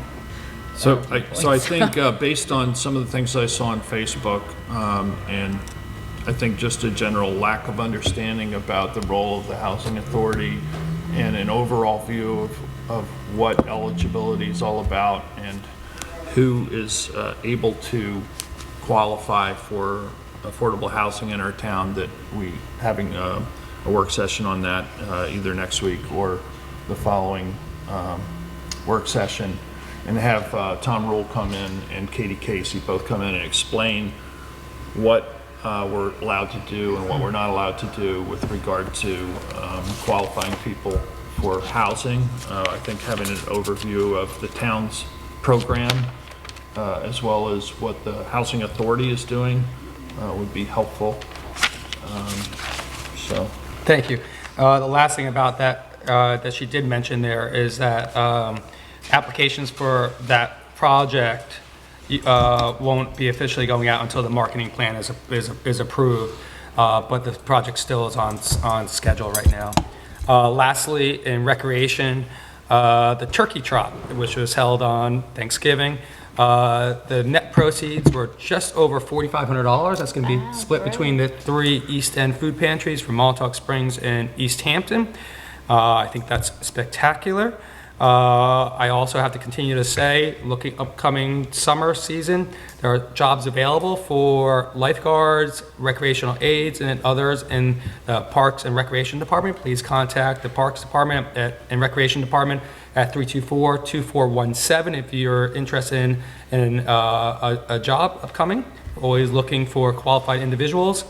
And lastly, I know Kathy, through the 88 Disabilities Board, also Peter, myself, discussion with property management about 88 beach mats for a couple of beaches upcoming potentially for the summer season. I wouldn't mind maybe trying to present on that at an upcoming work session so we can go forward with that process and purchasing that. And that is all I have. Thank you, David. Yeah. We met with the Airport Management Advisory Committee on Friday, and there were some concerns from members of the public about documents not being readily accessible, documents relating to the operations of the airport. And HTOplanning.com has been down for a long time. So I've been talking to Jim Brundage. We're starting to gather together some sort of basic, easy to digest documents to be put up anew in a file that'll be. So is that still down, the HTO website? It's been down for a long time. I know it was down for a period of time. I thought What it was does still Captain down. Kirsch say? What does Katie say? I haven't talked to Katie about Because it. that's who maintains it for us. Katie Van Jameson was Hooven supposed to. at Captain Kirsch. Yeah, Jameson was supposed to work with that. I don't know if she did. I have to follow up on it. I don't know what, but it's been down for a long time. There's a lot of documentation through the town website. but we got some complaints that it's a massive amount of material, it's not, and it's hard to research it and go through it. Can't help the massive mount nature of it. That's for sure. If you actually download the documents into Adobe Word format, you can actually word search it. I know we looked in that with the LWRP, which is also another voluminous document that might assist residents in their search of specific information. We're dealing with IT on this, and Jim is already, putting some of the more basic material on that I think will be helpful, so I think it'll increase over time and be accessible. There was also, apparently Baker Engineering now has a proposal. This relates to that suggestion that one alternative for maintaining the airport would be to establish a sinking fund that's based on anticipated maintenance costs so that we could always have on hand, what we need to repair the runways. I'll have to circulate that when I get it. I don't believe I have that, but they mentioned that it was done. Baker's also looking into lighting and signage. Apparently, the runway lighting hasn't been updated since the 80s or 90s. There's been a couple areas where they put LED lighting in, so we want to get a report on that, and I'll circulate that to the town board. Also, we're waiting for another proposal on soil and environmental monitoring. This is something I think the town board agreed to a while ago, and we've gotten a proposal from one consulting firm, but we're waiting for a second one, and when that happens, I'll circulate that as well. I wanted to circle back on the deer fence guardrail issue. Did we I know we discussed it. Was there a consensus not to do that? I don't really recall. We've discussed it a couple of times. I think I expressed my opinion on it. Did we? Can we? And I don't know if there was any consensus. Do we want to? It's I don't know. It's curious to me that that would be more of a hazard than the trees, which are even much closer to the roadway that line all through there. So I don't. It seems to me like it's a breakaway kind of structure that would not resist the impact of a vehicle. It's an issue that a guardrail might actually cause more damage. It's an issue that keeps coming up. I mean, we could ask. We have access to a traffic engineer. I think it might not be a bad idea to just ask if it looks like it's a workable proposal. I'll do. So the question is the existing fence that's there now a hazard to vehicular traffic to the extent that it would require a guardrail, which to me would just go be down a the board greater hazard. Can we hear? I probably have to apologize. I think I said I was going to go out to the airport and drive by. I haven't and studied it. I mostly go there at nighttime if I'm taking my kids to tennis or something like that. So I'll have to go during the day. Okay. I mean, I can try to reach out to a traffic engineer and get, just like a quick opinion letter if the fencing is hazardous. Well, I had Ed Michael write a memo to the town board, so. Yeah, I mean, he's not a traffic engineer. He in was the looking at it as a context safety of that officer. roadway, if you drive down that roadway and you look at, how the trees and the amount of shoulder there is, trees do not yield to an oncoming vehicle. The fence is set back at a greater distance. It's on the inside of a curve, not the outside of a curve. The idea that someone would drift into that across that shoulder, I think, is highly unlikely. And if they did hit it, it's 2x4s and 4x4s, which I don't think resist a 4,000-pound steel vehicle or cause extra concern versus a guardrail, which, would cause much more substantial, damage to the vehicle. Well, I think the idea is just to my slow them opinion. down. I don't really have strong feelings about it. I hate to, we put up one structure and then that structure requires another structure. Exactly. That's my feeling exactly. But I'm not sensing a lot of enthusiasm. Yeah, I'm not enthusiastic about a guardrail. Okay. Well, that's 3. Then that should be sufficient. It keeps coming up as these issues tend to do. The committee is also still, looking into what I guess would amount to suggestions for an economic study. They understand that they're not being tasked with coming up with an economic study, but if they have suggestions that they can, put in a form that's accessible to us, I said that they could submit it to the town board. I would welcome suggestions. We'd I hand think, it off you know, to- as I stated in my State of the Town address, I think that's a necessary step for Yeah. us to take with regard to the airport, and I would welcome suggestions. And we also talked about sort of the categories of issues that would be involved in re-envisioning the airport, and they're predictable. It's environment, noise, economics, and a diversion study, which is important for the comment we heard earlier this morning about, impacts on Montauk. We do want to know what would happen if traffic was not coming into East Hampton, and Montauk is certainly one of the concerns. And we're in the process of trying to nail down some consultants that can help us. I've communicated with the town board on that, and we'll be following up with council on it. So, I mean, there is some urgency to us getting started with a structure to handle how we would do a revisioning process so that we keep it orderly and deliberative, and it's ongoing. I also met with the Wayne-Scott CAC. Actually, there was some overlap because we had a bunch of people from the Airport Management Advisory Committee there. Wayne-Scott being, I guess, ground zero for the airport. They wanted to hear what they had to say. They're also interested in getting air and water testing done. They don't want the environmental impacts of the airport to be glossed over, that we want some kind of an analysis, and I think that's legitimate to do.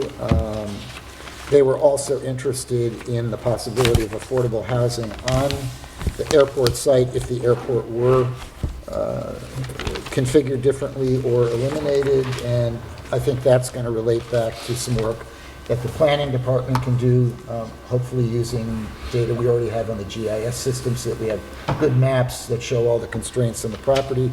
I've been in touch with the planning department, and we'll follow up on that. Jeff, when you say interested, does that mean they're supportive of, or they're?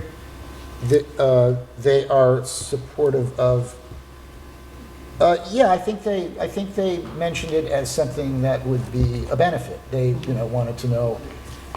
We started having a discussion of, gee, what could you place on the airport property? And then somebody mentioned affordable housing. So I think there's some support for that. But, the devil's in the details.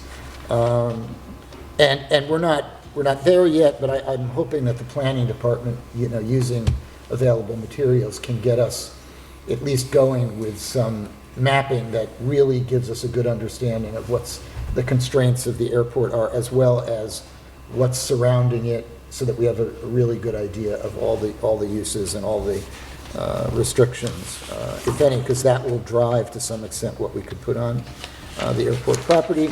The Wayne-Scott Green, the tremendously controversial issue of the sign of the Wayne-Scott Green has reappeared, because the Wayne-Scott CAC would love to put a sign up that is more like the sign that they put up for Welcome to Wayne-Scott, a more elaborate sign. They think it's a more charming sign.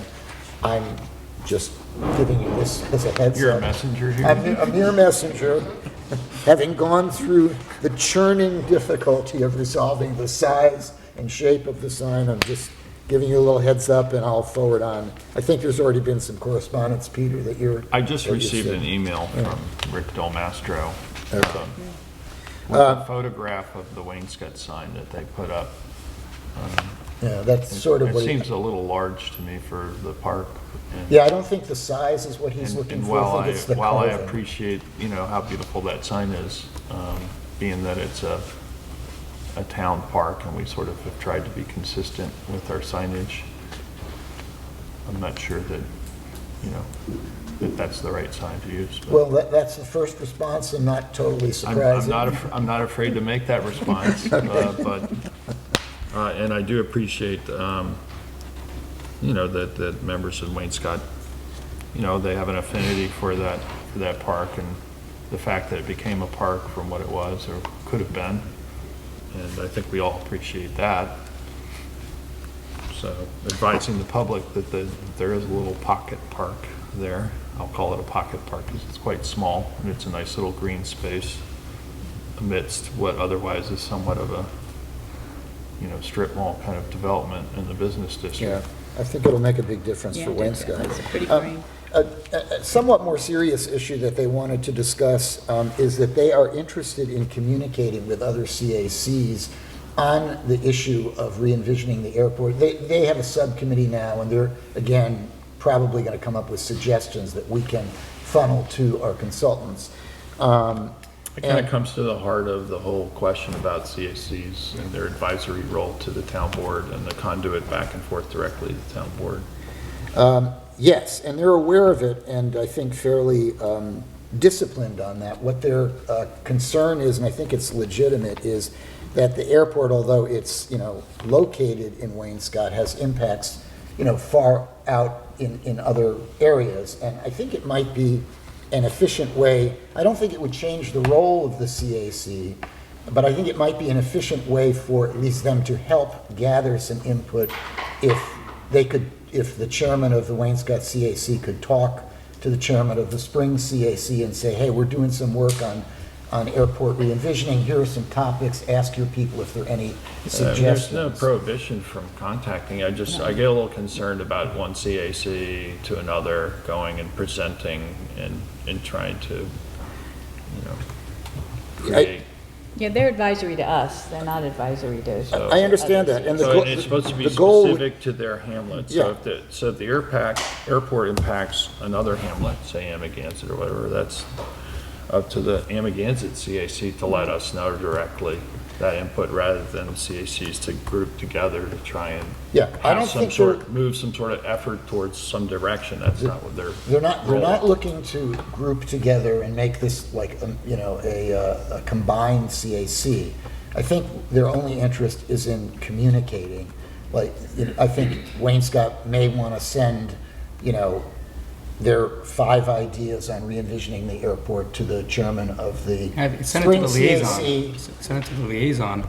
The liaison can bring it up in the liaison reports to the CACs. Because I understand, I sort of agree with what should be done there. That, every hamlet should be incorporated into potential re-envisioning on there. But, maybe that should come through to a liaison to talk with each individual chairperson. And is it ultimately, are we looking at having a consultant help lead this process? Yes. Wouldn't it be the consultant that would go to the different CACs to gain information and other community groups? It could well be, but they're starting now and they're just saying, can we get some input? I don't think it's a bad idea, because this is the type of use that does occasion impacts. It's sort of like when we did the Hamlet study, and folks in Springs said, hey, you should do a Springs fireplace, a full evaluation of Springs fireplace, because your Hamlet study is not really covering it. But that was after the Springs. fact. But that was Yeah, but a- it was also Springs directly reaching out saying, this is an issue that concerns us, rather understand. than Well, this is- Springs And we going had around to consultants Amagansett hired and say, that were running point for us. Well, I assume that fairly soon we will have consultants running point. We've got to get them on board. And in the interim, if they come up with ideas, and they've just started, I don't see any problem with well, they should some forward the ideas communication. to the town. That's the purpose of the advisory board. All right, I'll take back the message that the liaisons for each of the CACs would be good point of communication to present it and move it forward. And I think that's really it. Oh, no, sorry. And then there's a little bit more. Georgia Pond is now awaiting dredging, and Friends of Georgia Pond are also involved in the upgrading the rest stop, which I understand the town is going to take the lead in helping some final engineering, and there's an application for a county grant, which is kind of nice progress for that rest stop. And they were also concerned about the visual blight of the signs at that rest stop and whether we could do anything about it. Which one? I know there's a historical marker there. I'm saying, like, if there's a They put fair, up- you yeah, know if what I there's a mean, fair or or if there's a barbecue. chicken dinner that- or sorry. something. Yeah, they said there was, that signs have proliferated there. Sign up for baseball. Right. Yeah, I think that's it, because I covered the information sharing. We were blessed with the presence of Jeff Smith of the Eastern Regional Helicopter Association at the CAC meeting. He was, as always, very polite, and can't say that we really made any progress, but it was nice having him there. I think the airport discussion is going to be quite interesting as it gets going, which it must very fairly shortly. That's all I have. Thank you, Jeff. Sylvia? Yeah, so I don't know if people picked this up in the organizational meeting, but so Jeff and I have been doing co-parenting, as we used to say, for the airport. And so now Jeff is taking on as the liaison to the airport management committee. And I'm going to step back and start concentrating on the 10 acres of land that we purchased for affordable housing. So my hope is that it's scattered throughout. We've got some acreage that we bought on 27, some on 114. And, you know, it's taken, sometimes we see it takes 5 and 6 years to get things developed and actually finalized. So I'm hopeful that if I can stay involved with these 10 acres, and we're going to look at, we can move that needle a little bit so it's not quite 5 years to get affordable housing up. We also want to look at, and that doesn't mean we're going to skip any process at all. We're going to make sure that they go through public hearings and that the planning board looks at them. But the other issue is that we're going to look at what that mix should be. So should it be some in single-family houses, some in the condominiums that we just built 12, so we'll see if we should, you know, continue that aspect, and how much should be in just renting. So I think there's a lot of work to be done on this 10 acres, and so I'd really like to concentrate on that for at least this next 4 years. So the anti-bias task force also met, and we're doing the driver's license for all forums. So I have a flyer up here if you want to look at it. This is going to be a forum at the East Hampton Library. Fred Thiel will be on the forum, Sandra Dunn, who is the Associate Director of OLA, and Andrew Strong, who is the attorney for OLA. There's a lot of information, it's both in Spanish and in English, with a number to call that's an 800 number for a lot of, it's a multilingual hotline. So if you want to give the date, Sylvia? I'm sorry, yes. The date is January 30th, 6 o'clock to 7:30, East Hampton Library. I also want to thank Dennis Fabizak for making sure that arrangement is done, and Tim Garneau, who is a member of the Anti-Bias Task Force, for really being the spearheading this whole effort of getting this information out there. So we're also, the Anti-Bias Task Force is going to be doing a program on LTV, maybe 4, 5, 6 programs a year. It's going to talk about diversity in our community. It's all going to be very uplifting and talk about where different people come from, their experiences of being away, their experiences of living here. And it's going to start off with Edna Steck and Audrey Gaines being the 2 people that are going to be interviewed as the first program. So we're excited about getting that. We don't have a date yet that it's going to be filmed, but it'll be filmed and then aired on LTV. So looking forward to having that.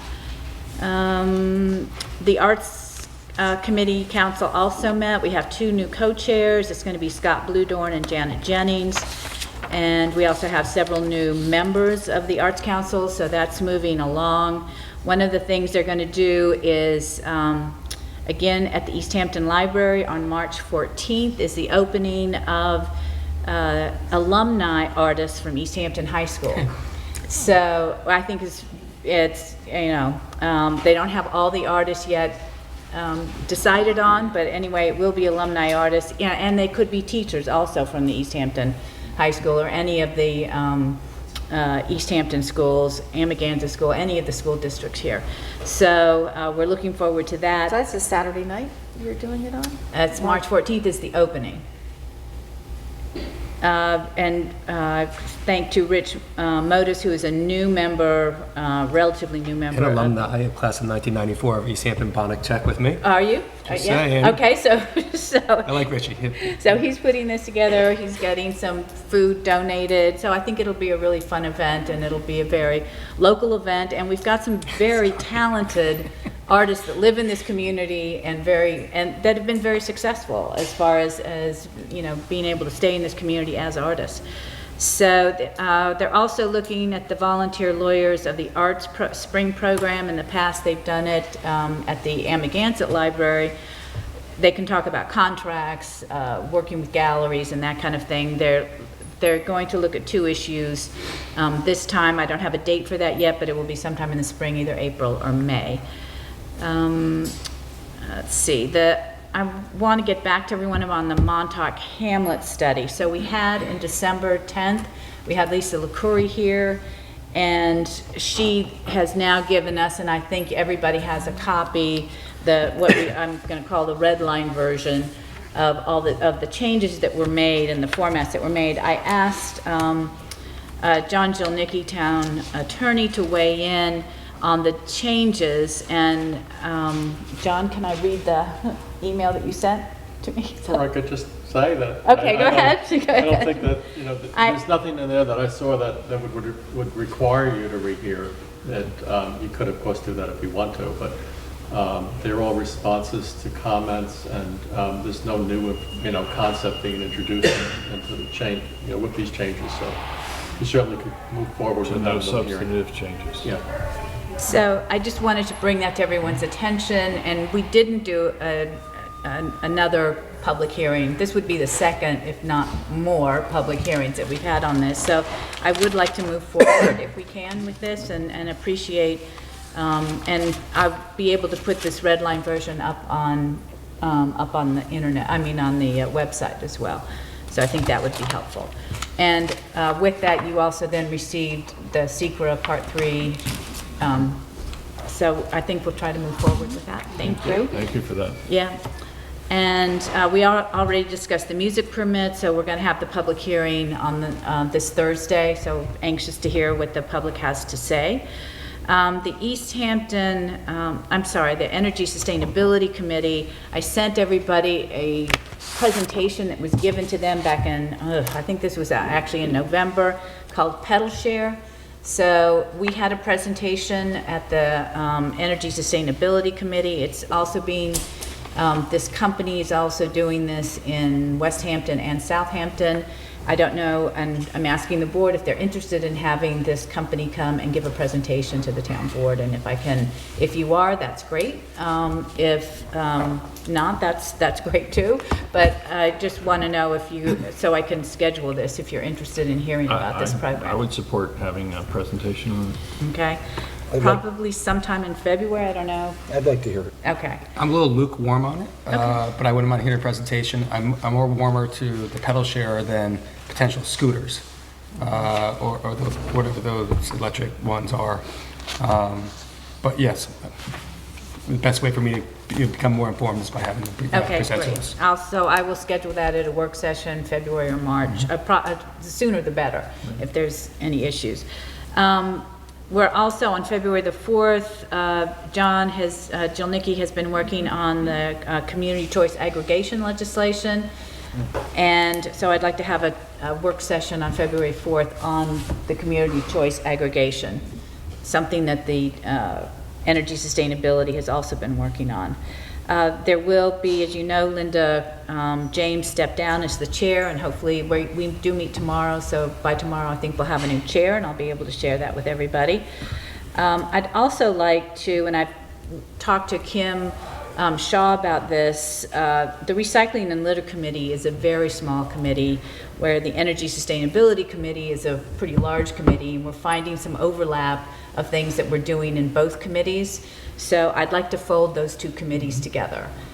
We may try to rename it, we may just stay as Energy Sustainability Committee, but I do think it's important to understand a lot of good legislation came out of the Recycling and Litter Committee, which was the plastic bag ban, styrofoam ban, and other issues. We redid a lot of the signs at the recycling center, so that they were very specific and I think better understanding. We also did them in Spanish so that, everyone in our community, or most everyone in our community, could read them and understand them. So I'm suggesting that we fold those two committees together. if That seems like a natural thing to do, given that, having recycling is a sustainable practice, and reducing litter is the goal there too, so. All right, great. So thank you guys on all of that, and that's all I have. Thank you, Sylvia. I partook last night in the music permit of Talk and came out to Montauk. I was invited to play with Joe D'Elia and Cliff Black and Mama Lee and Rose, and Mama Lee and Jimmy Lawler, rather. Rose wasn't there. And just want to reiterate that I support music in our local establishments, and I think it's a really important part of our community, and that musicians and the music they bring really has a tremendous impact on the way people live, and it's a great stress release, and it's a great way to balance your life. And for the supervisor, having a little night out to play some music was very welcome. It was a great gathering. Also brought some business in for food and drink to an establishment that might not have been so busy otherwise, and I think that's important to keep that in mind when we talk about music permits. Certainly don't want to impinge upon that, and I think moving forward there are going to be ways that we can look at further improving the ability of musicians to apply their craft and support that. PSEG, we're here in Montauk. They're in the process of upgrading the substation. The site is on Shore Road, and that process will occur over the next 12 to 18 months. It will include building the infrastructure on that site and reconfiguring the major transmission feeders underground. They've said that there won't be any additional pole locations off-site with regard to this upgrade. And then due to our involvement in conversations, they've agreed to dismantle the old substation, which is on Industrial Road. It's a little over 100 years old. It was built on fill that was placed inside of the pond, so that land will be reclaimed and used as a passive park for picnicking and kayak launch, that sort of thing. So we look forward to that. We have a request from the Chief of Police, Mike Sarlo, on a time-sensitive grant application for live scan. This is to replace the electronic fingerprinting machine that they have at the PD, which has outlived its usefulness and is no longer going to be compatible with Suffolk County. So this was the request for the match is $10,600. So with the board's support, we'll move forward on that grant application. I support it. We have some additional work that we undertook regarding drainage and flooding throughout the town highway system. There are areas of chronic flooding, one of which is actually down near the Montauk substation at Corner Shore Road and Industrial Road. These locations that chronically flood are areas where we experience some flooding of roadways during extreme rainfalls. Now, given changes, it seems that they flood on a much more frequent basis. I think maybe not due to an increase in overall amount of rain falling, but the time frames that rain is falling, so that we're getting much heavier rainstorms rather than just sort of raining a little all day long. You get an inch of rain, we'll get 2-3 inches in a matter of hours. And so there are chronic areas. We've undertaken engineering evaluation of at least 17 of those areas, anywhere from Shore Road here in Montauk all the way east to Stephen Hand's Path, which experienced probably a dozen closures in the last year due to heavy rains, became impassable. And those recommendations will be forthcoming as to how to deal with that stormwater. In some cases, in fact, many of the cases, those locations are so close to existing groundwater. Groundwater is so high that there's very limited ability to have capture and storage capacity increased. And we have to come up with more creative ways of dealing with that. In some cases, roadways will need to be raised. And that can be a very expensive process long-term if we're looking at what the impacts of sea level rise. If we look around town and see how many areas are really close to the groundwater table or to sea level, you can see that over time these impacts will be quite expensive.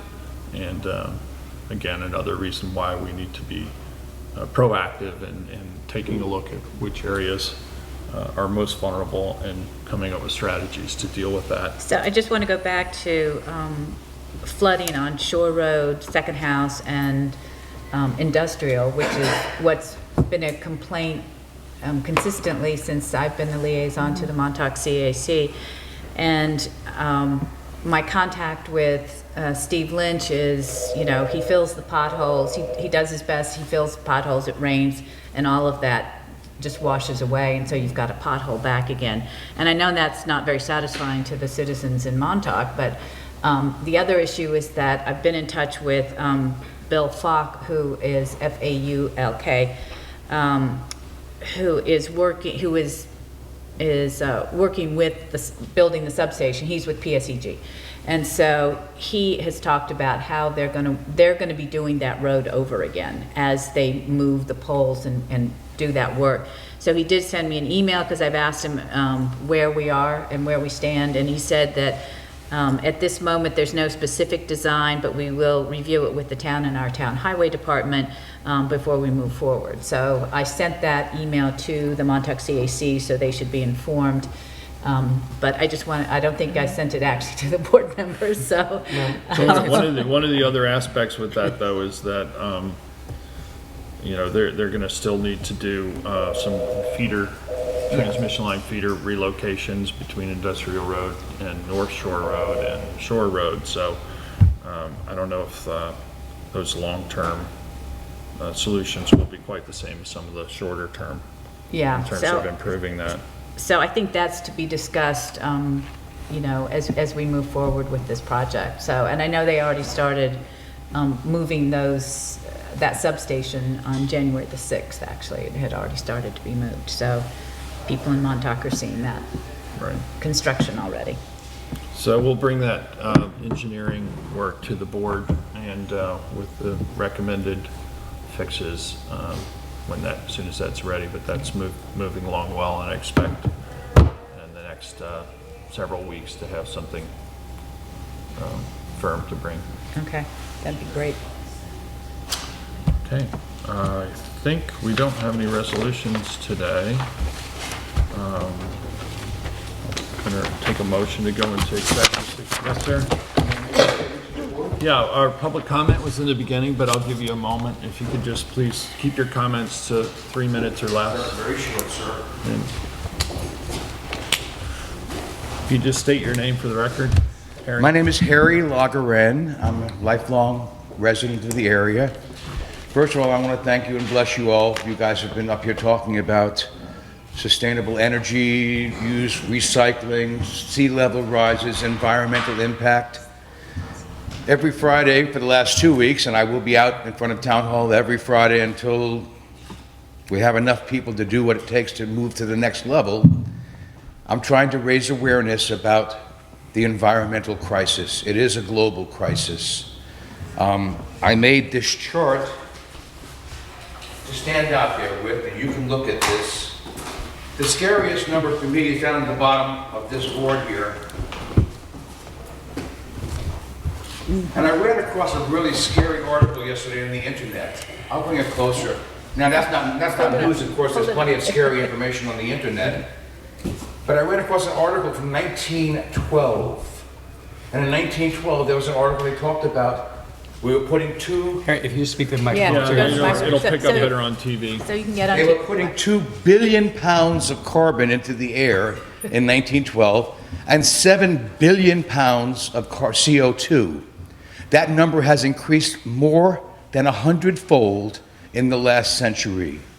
Today, tomorrow, and every day for the rest of this week, month, year, more than 230 billion pounds of carbon will be pumped into our atmosphere. There is a direct correlation between CO2 concentrations and air temperature.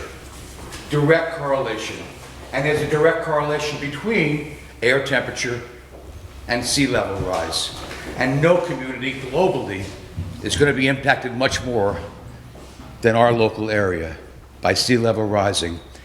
I came here today to ask the East Hampton Town Board, you guys have been doing so much for so many years. There are countries and states that have made the commitment to have a zero carbon footprint by some date, by some time. I would have liked to have been 2019, but we missed that one. I would like to ask the town board to seriously consider being the first town board on Long Island, New York, that I know of, to make that commitment, to make a commitment to a zero carbon footprint for town facilities and vehicles by some reasonable date. I'd like to add, just to have that acknowledgement from the town would raise the level of awareness in people. We need to get everybody on board. This is about our children's children.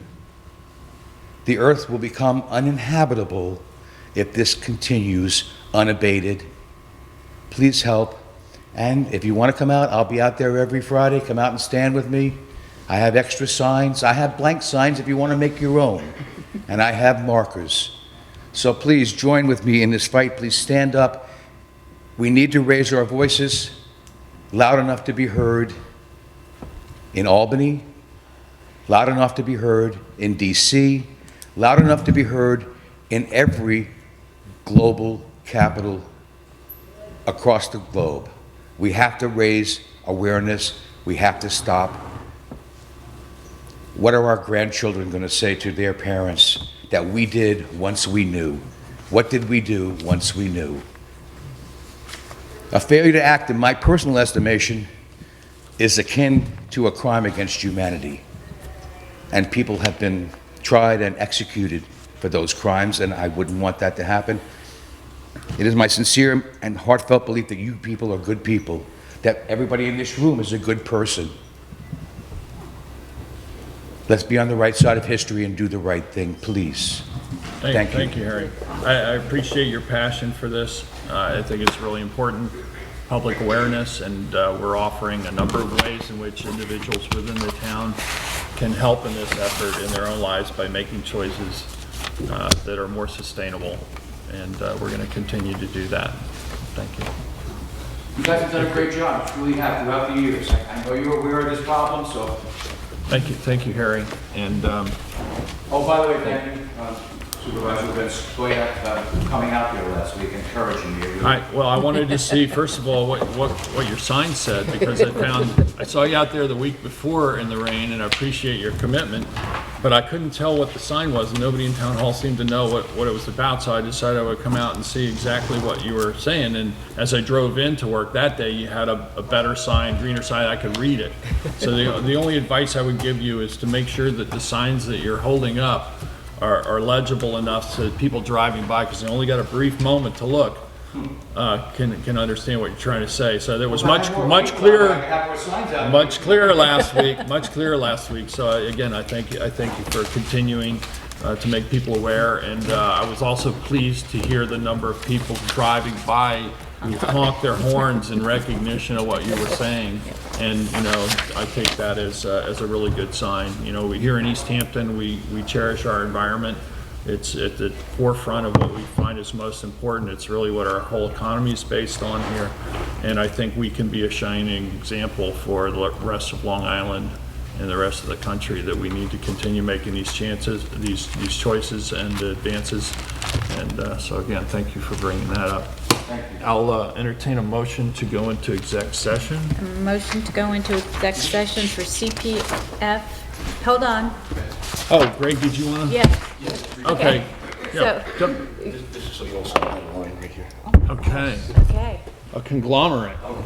Just briefly, Greg Donahue, I got a call from Shannon Capola yesterday. She did a beach walk on Sunday. It was such a nice day. Brought the kids out. And down by Marker on the old highway between 14 and 15, she was happily viewing this capstan from a former shipwreck. So Oh, no kidding. I'd like to just bring it to your attention. It's on the beach. I was there this morning, which I picked up this piece of metal this morning. Oh, it's metal. This is metal, Yeah. but it's been encrusted. Yeah. I don't even know how long it's been around, but it may be related to this capstan. But it's sitting on the beach right now, and I'd like to maybe get Alan Burke with his backhoe down there and collect it for the lighthouse, for the museum. We don't know what shipwreck. We've been talking to a female